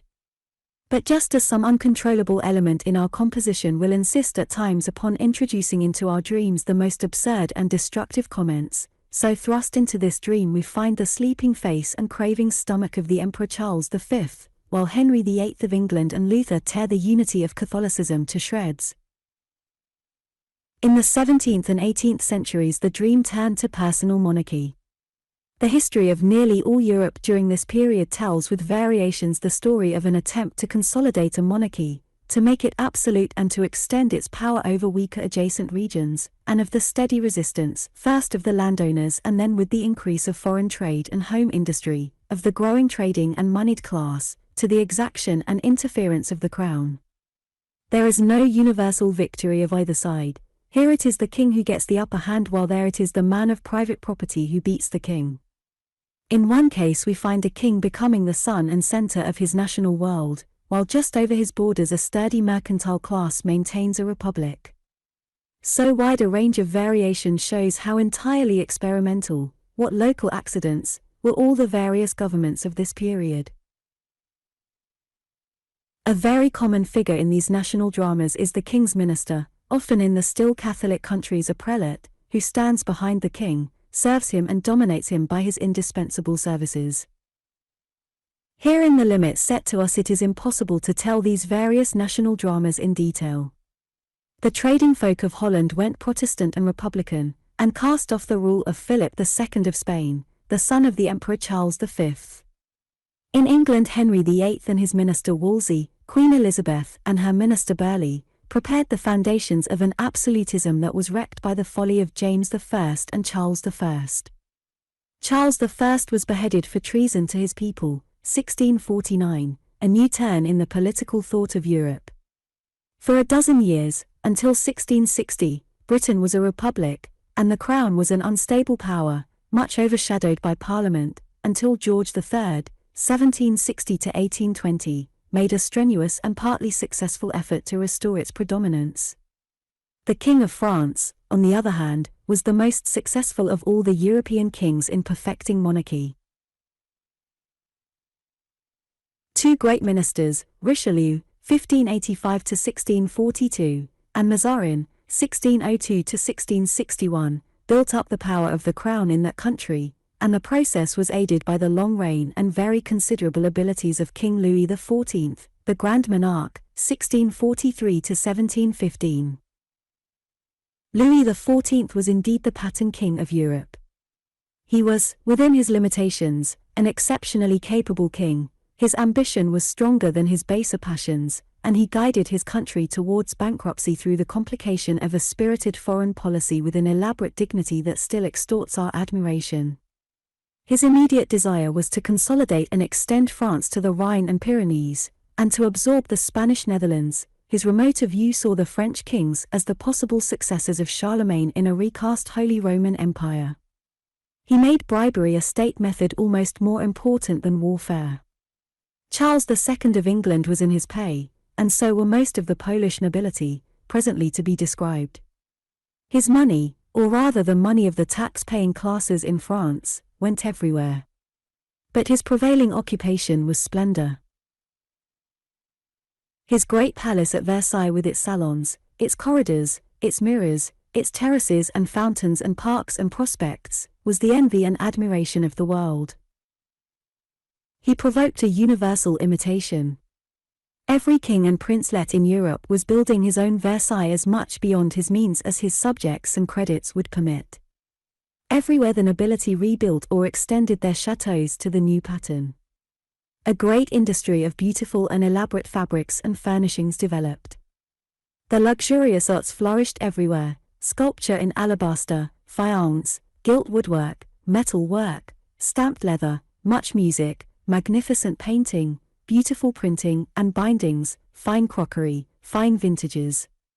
Amidst the mirrors and fine furniture went a strange race of gentlemen in tall powdered wigs, silks and laces, poised upon high red heels, supported by amazing canes, and still more wonderful ladies, under towers of powdered hair and wearing vast expansions of silk and satin sustained on wire. Through it all postured the great Louis, the son of his world, unaware of the meager and sulky and bitter faces that watched him from those lower darknesses to which his sunshine did not penetrate. The German people remained politically divided throughout this period of the monarchies and experimental governments, and a considerable number of ducal and princely courts ate the splendors of Versailles on varying scales. The 30 Years' War, 1618–48, a devastating scramble among the Germans, Swedes, and Bohemians for fluctuating political advantages, sapped the energies of Germany for a century. A map must show the crazy patchwork in which this struggle ended, a map of Europe according to the Peace of Westphalia, 1648. One sees a tangle of principalities, dukedoms, free states, and the like, some partly in and partly out of the empire. Sweden's arm, the reader will note, reached far into Germany, and except for a few islands of territory within the imperial boundaries, France was still far from the Rhine. Amidst this patchwork, the Kingdom of Prussia, it became a kingdom in 1701, rose steadily to prominence and sustained a series of successful wars. Frederick the Great of Prussia, 1740–86, had his Versailles at Potsdam, where his court spoke French, read French literature and rivaled the culture of the French king. In 1714 the Elector of Hanover became King of England, adding one more to the list of monarchies half in and half out of the empire. The Austrian branch of the descendants of Charles V retained the title of Emperor, the Spanish branch retained Spain. But now there was also an Emperor of the East again. After the fall of Constantinople, 1453, the Grand Duke of Moscow, Ivan the Great, 1462–1505, claimed to be heir to the Byzantine throne and adopted the Byzantine double-headed eagle upon his arms. His grandson, Ivan IV, Ivan the Terrible, 1533–1584, assumed the imperial title of Caesar, Tsar.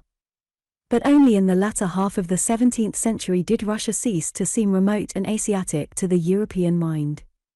The Tsar Peter the Great, 1682–1725, brought Russia into the arena of Western affairs. He built a new capital for his empire, Petersburg upon the Neva, that played the part of a window between Russia and Europe, and he set up his Versailles at Peterhof 18 miles away, employing a French architect who gave him a terrace, fountains, cascades, picture gallery, park and all the recognized appointments of grand monarchy. In Russia as in Prussia, French became the language of the court. Unhappily placed between Austria, Prussia, and Russia was the Polish kingdom, an ill-organized state of great landed proprietors too jealous of their own individual grandeur to permit more than a nominal kingship to the monarch they elected.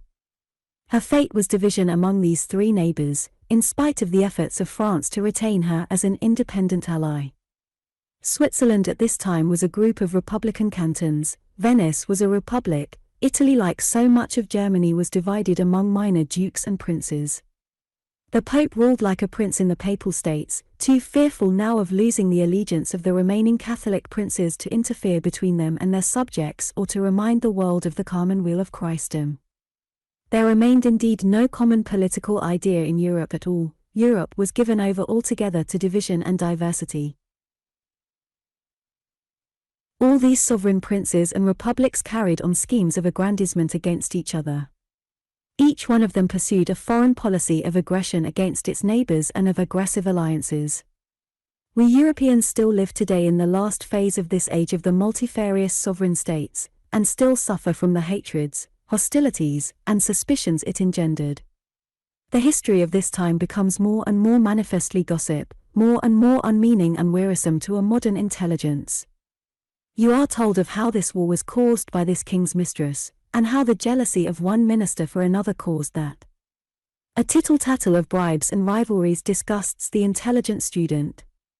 The more permanently significant fact is that in spite of the obstruction of a score of frontiers, reading and thought still spread and increased and inventions multiplied. The 18th century saw the appearance of a literature profoundly skeptical and critical of the courts and policies of the time. In such a book as Voltaire's Candide we have the expression of an infinite weariness with the planless confusion of the European world. 53. The new empires of the Europeans in Asia and overseas. While Central Europe thus remained divided and confused, the Western Europeans and particularly the Dutch, the Scandinavians, the Spanish, the Portuguese, the French and the British were extending the area of their struggles across the seas of all the world. The printing press had dissolved the political ideas of Europe into a vast and at first indeterminate fermentation, but that other great innovation, the ocean-going sailing ship, was inexorably extending the range of European experience to the furthermost limits of salt water. The first overseas settlements of the Dutch and northern Atlantic Europeans were not for colonization but for trade and mining. The Spaniards were first in the field. They claimed dominion over the whole of this new world of America. Very soon, however, the Portuguese asked for a share.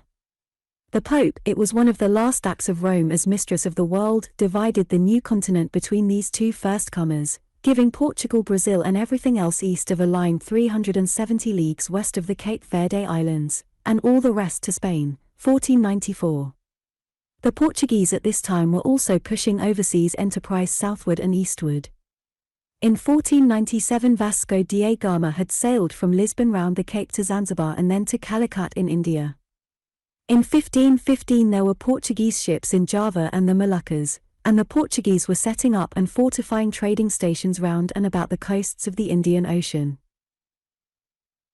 Mozambique, Goa, and two smaller possessions in India, Macau in China and a part of Timor are to this day Portuguese possessions. The nations excluded from America by the papal settlement paid little heed to the rights of Spain and Portugal. The English, the Danes and Swedes, and presently the Dutch, were soon staking out claims in North America and the West Indies, and His Most Catholic Majesty of France heeded the papal settlement as little as any Protestant. The wars of Europe extended themselves to these claims and possessions. In the long run the English were the most successful in this scramble for overseas possessions.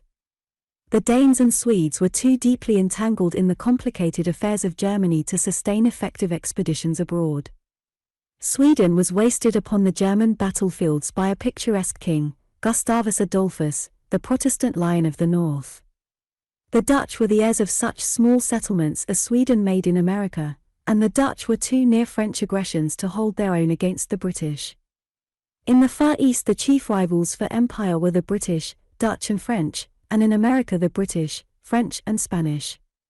The British had the supreme advantage of a water frontier, the silver streak of the English Channel, against Europe.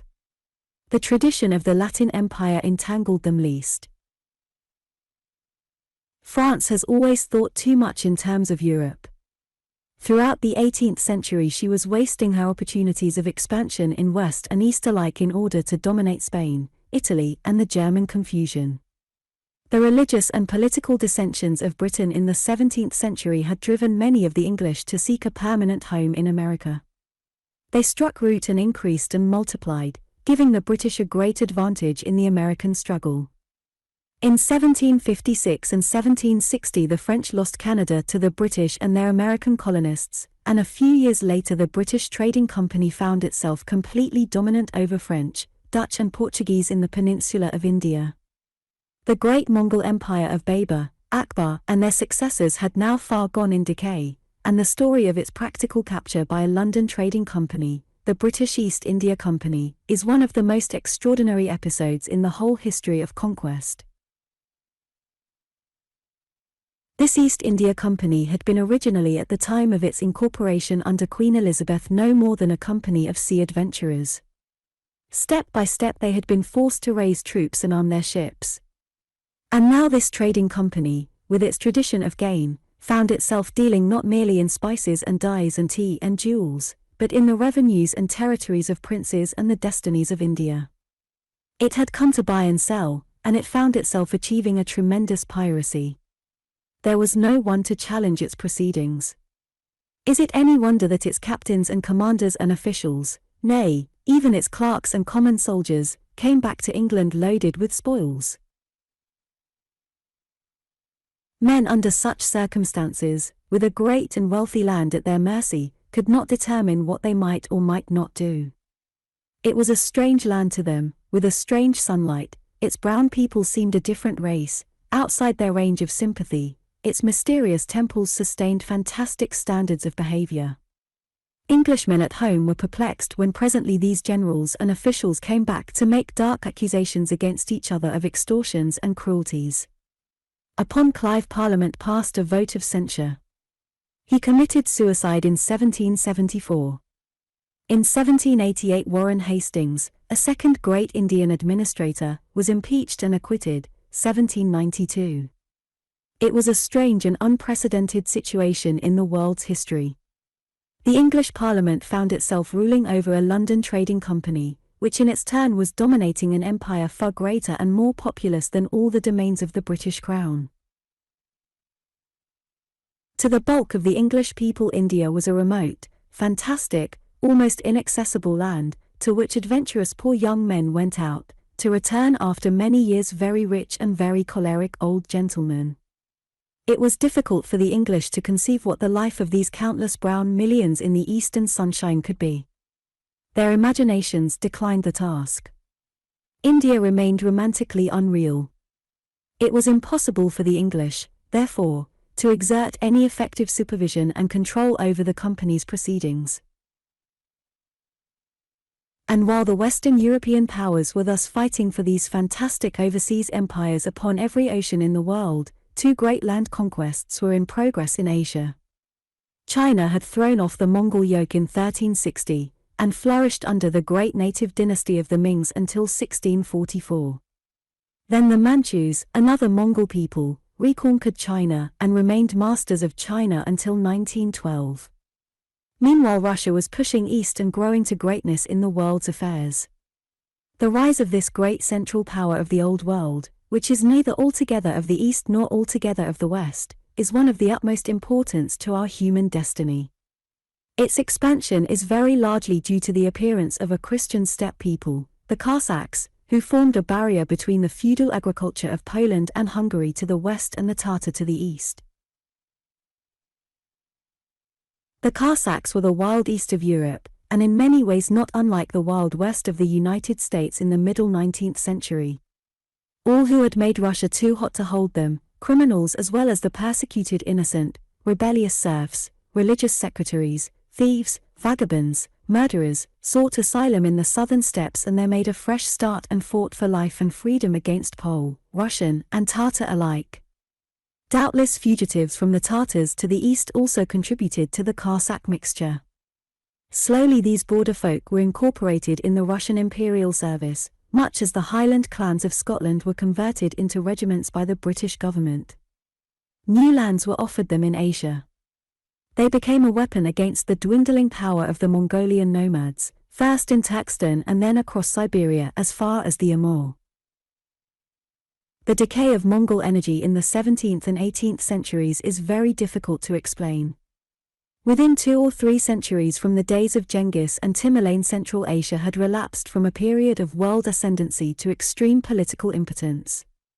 Changes of climate, unrecorded pestilences, infections of a malarial type, may have played their part in this recession, which may be only a temporary recession measured by the scale of universal history of the Central Asian peoples. Some authorities think that the spread of Buddhist teaching from China also had a pacifying influence upon them. At any rate, by the 16th century the Mongol, Tatar and Turkish peoples were no longer pressing outward, but were being invaded, subjugated, and pushed back both by Christian Russia in the west and by China in the east. All through the 17th century the Cossacks were spreading eastward from European Russia, and settling wherever they found agricultural conditions. Cordons of forts and stations formed a moving frontier to these settlements to the south, where the Turkomans were still strong and active. To the northeast, however, Russia had no frontier until she reached right to the Pacific. 54. The American War of Independence. The third quarter of the 18th century thus saw the remarkable and unstable spectacle of a Europe divided against itself, and no longer with any unifying political or religious idea, yet through the immense stimulation of men's imaginations by the printed book, the printed map, and the opportunity of the new ocean-going shipping, able in a disorganized and contentious manner to dominate all the coasts of the world. It was a planless, incoherent ebullition of enterprise due to temporary and almost accidental advantages over the rest of mankind. By virtue of these advantages this new and still largely empty continent of America was peopled mainly from Western European sources, and South Africa and Australia and New Zealand marked down as prospective homes for a European population. The motive that had sent Columbus to America and Vasco da Gama to India was the perennial first motive of all sailors since the beginning of things, trade. But while in the already populous and productive East the trade motive remained dominant, and the European settlements remained trading settlements from which the European inhabitants hoped to return home to spend their money, the Europeans in America, dealing with communities at a very much lower level of productive activity, found a new inducement for persistence in the search for gold and silver. Particularly did the mines of Spanish America yield silver. The Europeans had to go to America not simply as armed merchants but as prospectors, miners, searchers after natural products, and presently as planters. In the north they sought furs. Mines and plantations necessitated settlements. They obliged people to set up permanent overseas homes. Finally, in some cases, as when the English Puritans went to New England in the early 336th century to escape religious persecution, when in the 18th Oglethorpe sent people from the English debtors' prisons to Georgia, and when in the end of the 18th the Dutch sent orphans to the Cape of Good Hope, the Europeans frankly crossed the seas to find new homes for good. In the 19th century, and especially after the coming of the steamship, the stream of European emigration to the new empty lands of America and Australia rose for some decades to the scale of a great migration. So there grew up permanent overseas populations of Europeans, and the European culture was transplanted to much larger areas than those in which it had been developed. These new communities bringing a ready-made civilization with them to these new lands grew up, as it were, unplanned and unperceived. The statecraft of Europe did not foresee them, and was unprepared with any ideas about their treatment. The politicians and ministers of Europe continued to regard them as essentially expeditionary establishments, sources of revenue, possessions, and dependencies, long after their peoples had developed a keen sense of their separate social life. And also they continued to treat them as helplessly subject to the mother country long after the population had spread inland out of reach of any effectual punitive operations from the sea. Because until right into the 19th century, it must be remembered, the link of all these overseas empires was the ocean-going sailing ship. On land the swiftest thing was still the horse, and the cohesion and unity of political systems on land was still limited by the limitations of horse communications. Now at the end of the third quarter of the 18th century the northern two-thirds of North America was under the British Crown. France had abandoned America. Except for Brazil, which was Portuguese, and one or two small islands and areas in French, British, Danish and Dutch hands. Florida, Louisiana, California and all America to the south was Spanish. It was the British colonies south of Maine and Lake Ontario that first demonstrated the inadequacy of the sailing ship to hold overseas populations together in one political system. These British colonies were very miscellaneous in their origin and character. There were French, Swedish and Dutch settlements as well as British. There were British Catholics in Maryland and British ultra-Protestants in New England, and while the New Englanders farmed their own land and denounced slavery, the British in Virginia and the South were planters employing a swelling multitude of imported Negro slaves. There was no natural common unity in such states. To get from one to the other might mean a coasting voyage hardly less tedious than the transatlantic crossing. But the union that diverse origin and natural conditions denied the British Americans was forced upon them by the selfishness and stupidity of the British government in London. They were taxed without any voice in the spending of the taxes. Their trade was sacrificed to British interests. The highly profitable slave trade was maintained by the British government in spite of the opposition of the Virginians who, though quite willing to hold and use slaves, feared to be swamped by an ever-growing barbaric black population. Britain at that time was lapsing towards an intenser form of monarchy, and the obstinate personality of George III, 1760 to 1820, did much to force on a struggle between the home and the colonial governments. The conflict was precipitated by legislation which favored the London East India Company at the expense of the American shipper. 3 cargoes of tea which were imported under the new conditions were thrown overboard in Boston Harbor by a band of men disguised as Indians, 1773. Fighting only began in 1775 when the British government attempted to arrest 2 of the American leaders at Lexington near Boston. The first shots were fired in Lexington by the British. The first fighting occurred at Concord. So the American War of Independence began, though for more than a year the colonists showed themselves extremely unwilling to sever their links with the motherland. It was not until the middle of 1776 that the Congress of the insurgent states issued the Declaration of Independence. George Washington, who like many of the leading colonists of the time had had a military training in the wars against the French, was made commander-in-chief. In 1777 a British general, General Burgoyne, in an attempt to reach New York from Canada, was defeated at Freeman's Farm and obliged to surrender at Saratoga. In the same year the French and Spanish declared war upon Great Britain, greatly hampering her sea communications. A second British army under General Cornwallis was caught in the Yorktown Peninsula in Virginia and obliged to capitulate in 1781. In 1783 peace was made in Paris, and the 13 colonies from Maine to Georgia became a union of independent sovereign states.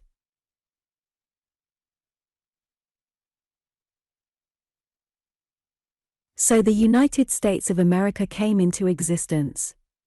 Canada remained loyal to the British flag.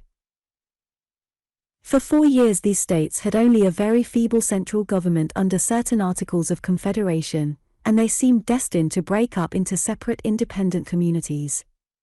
Their immediate separation was delayed by the hostility of the British and a certain aggressiveness on the part of the French which brought home to them the immediate dangers of division.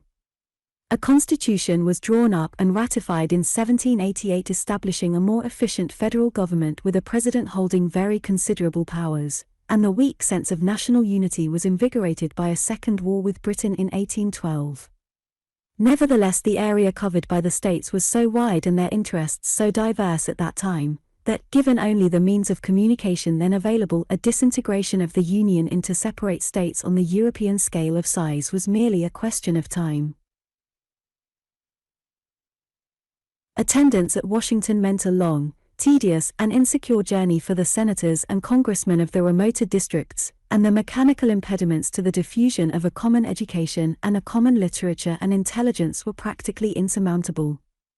Forces were at work in the world, however, that were to arrest the process of differentiation altogether.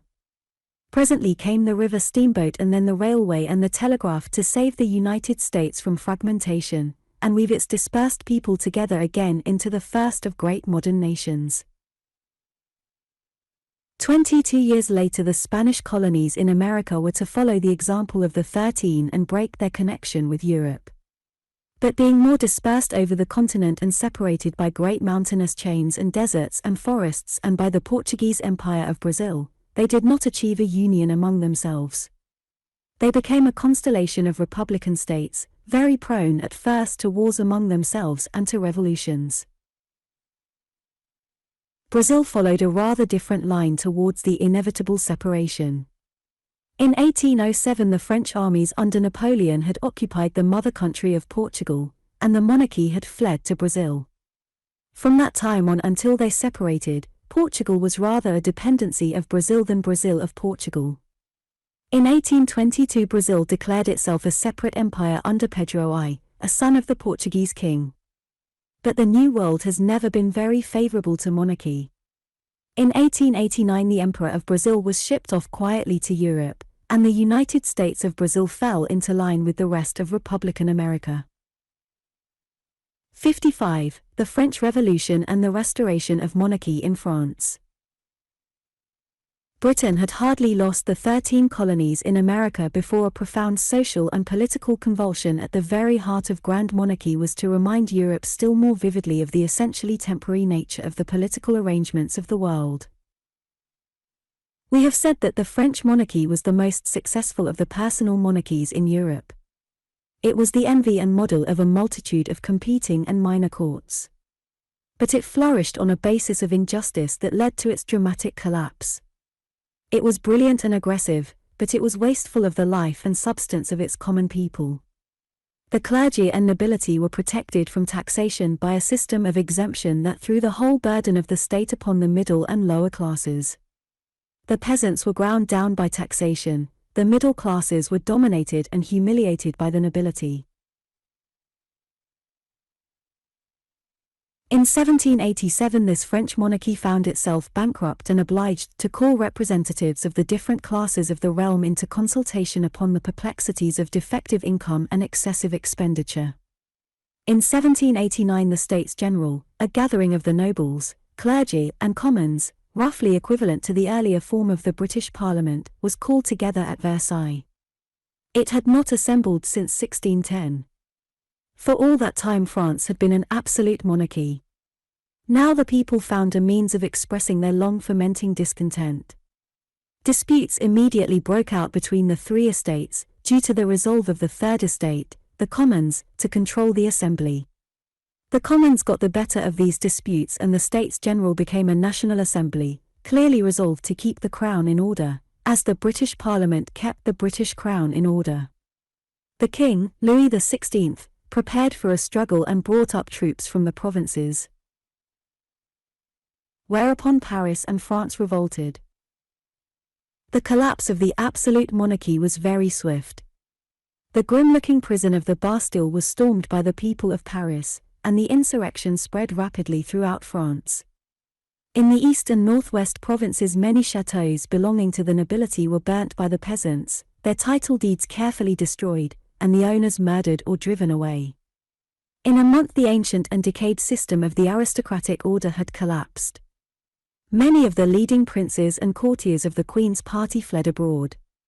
A provisional city government was set up in Paris and in most of the other large cities, and a new armed force, the National Guard, a force designed primarily and plainly to resist the forces of the Crown, was brought into existence by these municipal bodies. The National Assembly found itself called upon to create a new political and social system for a new age. It was a task that tried the powers of that gathering to the utmost.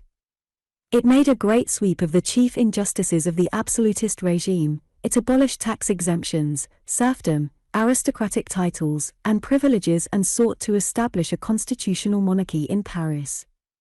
The king abandoned Versailles and its splendors and kept a diminished state in the Palace of the Tuileries in Paris.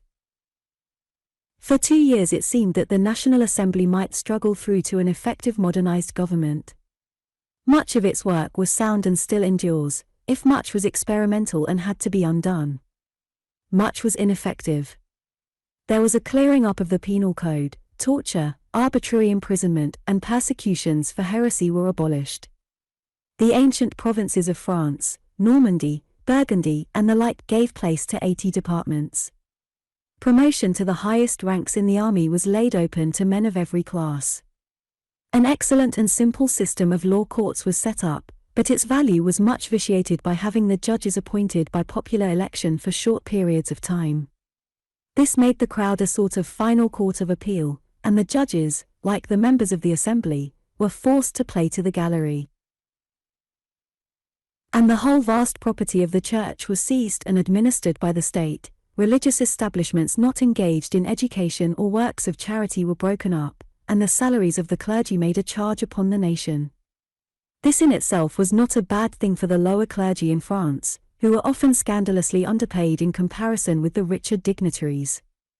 But in addition, the choice of priests and bishops was made elective, which struck at the very root idea of the Roman Church, which centered everything upon the Pope, and in which all authority is from above downward.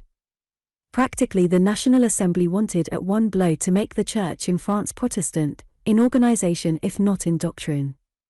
Everywhere there were disputes and conflicts between the state priests created by the National Assembly and the recalcitrant, non-hearing priests who were loyal to Rome. In 1791 the experiment of constitutional monarchy in France was brought to an abrupt end by the action of the king and queen, working in concert with their aristocratic and monarchist friends abroad.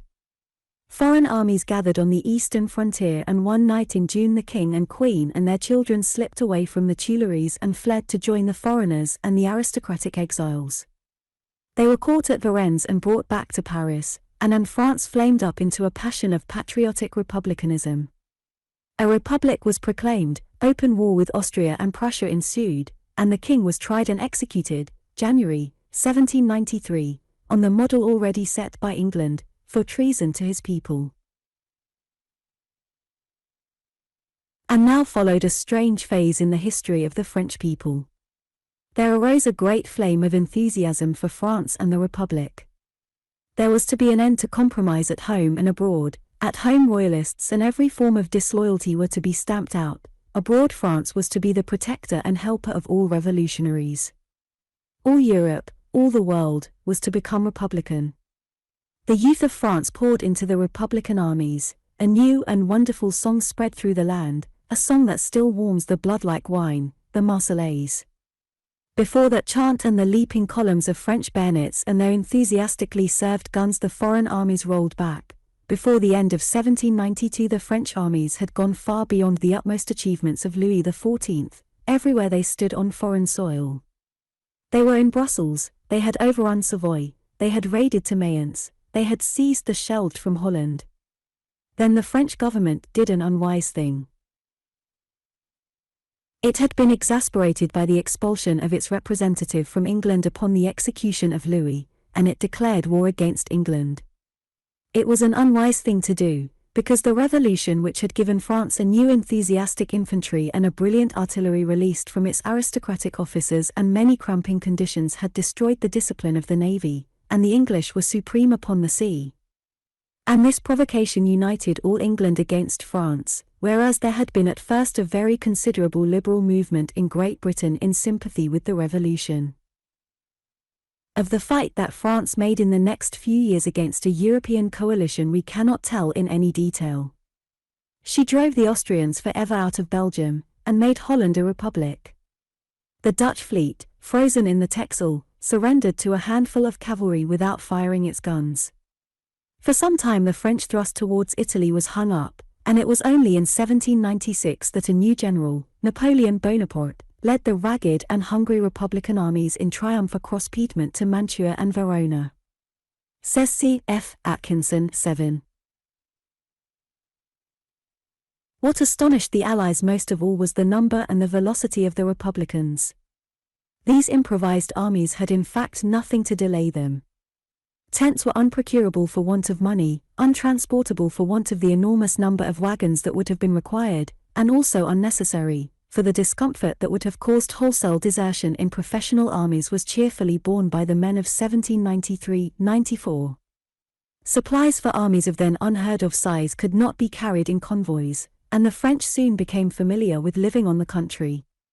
Thus 1793 saw the birth of the modern system of war, rapidity of movement, full development of national strength, bivouacs, requisitions and force as against cautious maneuvering, small professional armies, tents and full rations, and chicane. The first represented the decision-compelling spirit, the second the spirit of risking little to gain a little. And while these ragged hosts of enthusiasts were chanting the Marseillaise and fighting for La France, manifestly never quite clear in their minds whether they were looting or liberating the countries into which they poured, the Republican enthusiasm in Paris was spending itself in a far less glorious fashion. The revolution was now under the sway of a fanatical leader, Robespierre. This man is difficult to judge. He was a man of poor physique, naturally timid, and a prig. But he had that most necessary gift for power, faith. He set himself to save the Republic as he conceived it, and he imagined it could be saved by no other man than he. So that to keep in power was to save the Republic. The living spirit of the Republic, it seemed, had sprung from a slaughter of royalists and the execution of the king. There were insurrections, one in the west, in the district of La Vendée, where the people rose against the conscription and against the dispossession of the Orthodox clergy, and were led by noblemen and priests, one in the south, where Lyons and Marseilles had risen and the royalists of Toulon had admitted an English and Spanish garrison. To which there seemed no more effectual reply than to go on killing royalists. The Revolutionary Tribunal went to work, and a steady slaughtering began. The invention of the guillotine was opportune to this mood. The Queen was guillotined, most of Robespierre's antagonists were guillotined, atheists who argued that there was no supreme being were guillotined, day by day, week by week, this infernal new machine chopped off heads and more. The reign of Robespierre lived, it seemed, on blood, and needed more and more, as an opium taker needs more and more opium. Finally in the summer of 1794 Robespierre himself was overthrown and guillotined. He was succeeded by a directory of 5 men which carried on the war of defense abroad and held France together at home for 5 years. Their reign formed a curious interlude in this history of violent changes. They took things as they found them. The propagandist zeal of the revolution carried the French armies into Holland, Belgium, Switzerland, South Germany and North Italy. Everywhere kings were expelled and republics set up. But such propagandist zeal as animated the Directorate did not prevent the looting of the treasures of the liberated peoples to relieve the financial embarrassment of the French government. Their wars became less and less the holy wars of freedom, and more like the aggressive wars of the ancient regime. The last feature of Grand Monarchy that France was disposed to discard was her tradition of foreign policy. One discovers it still as vigorous under the Directorate as if there had been no revolution. Unhappily for France and the world, a man arose who embodied in its intensest form this national egotism of the French. He gave that country 10 years of glory and the humiliation of a final defeat. This was that same Napoleon Bonaparte who had led the armies of the Directory to victory in Italy. Throughout the 5 years of the Directorate he had been scheming and working for self-advancement. Gradually he clambered to supreme power. He was a man of severely limited understanding but of ruthless directness and great energy. He had begun life as an extremist of the school of Robespierre. He owed his first promotion to that side, but he had no real grasp of the new forces that were working in Europe. His utmost political imagination carried him to a belated and tawdry attempt to restore the Western Empire. He tried to destroy the remains of the old Holy Roman Empire, intending to replace it by a new one centering upon Paris. The emperor in Vienna ceased to be the Holy Roman Emperor and became simply Emperor of Austria. Napoleon divorced his French wife in order to marry an Austrian princess. He became practically monarch of France as first consul in 1799, and he made himself Emperor of France in 1804 in direct imitation of Charlemagne. He was crowned by the Pope in Paris, taking the crown from the Pope and putting it upon his own head himself as Charlemagne had directed. His son was crowned King of Rome. For some years Napoleon's reign was a career of victory. He conquered most of Italy and Spain, defeated Prussia and Austria, and dominated all Europe west of Russia. But he never won the command of the sea from the British, and his fleets sustained a conclusive defeat inflicted by the British Admiral Nelson at Trafalgar, 1805. Spain rose against him in 1808, and a British army under Wellington thrust the French army slowly northward out of the peninsula. In 1811 Napoleon came into conflict with the Tsar Alexander I, and in 1812 he invaded Russia with a great conglomerate army of 600,000 men, that was defeated and largely destroyed by the Russians and the Russian winter. Germany rose against him, Sweden turned against him. The French armies were beaten back, and at Fontainebleau Napoleon abdicated, 1814. He was exiled to Elba, returned to France for one last effort in 1815, and was defeated by the allied British, Belgians, and Prussians at Waterloo. He died a British prisoner at St. Helena in 1821. The forces released by the French Revolution were wasted and finished. A great congress of the victorious Allies met at Vienna to restore as far as possible the state of affairs that the Great Storm had rent to pieces. For nearly 40 years a sort of peace, a peace of exhausted effort, was maintained in Europe. 56. The uneasy peace in Europe that followed the fall of Napoleon. Two main causes prevented that period from being a complete social and international peace, and prepared the way for the cycle of wars between 1854 and 1871.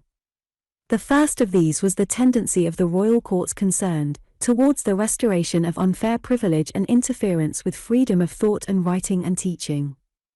The second was the impossible system of boundaries drawn by the diplomatists of Vienna. The inherent disposition of monarchy to march back towards past conditions was first and most particularly manifest in Spain. Here even the Inquisition was restored. Across the Atlantic the Spanish colonies had followed the example of the United States and revolted against the European great power system, when Napoleon set his brother Joseph on the Spanish throne in 1810. The George Washington of South America was General Bolivar.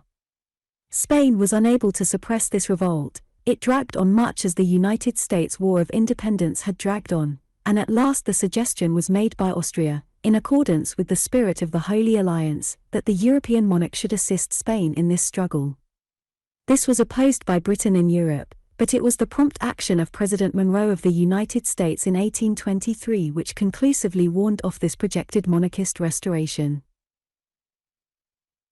He announced that the United States would regard any extension of the European system in the Western Hemisphere as a hostile act.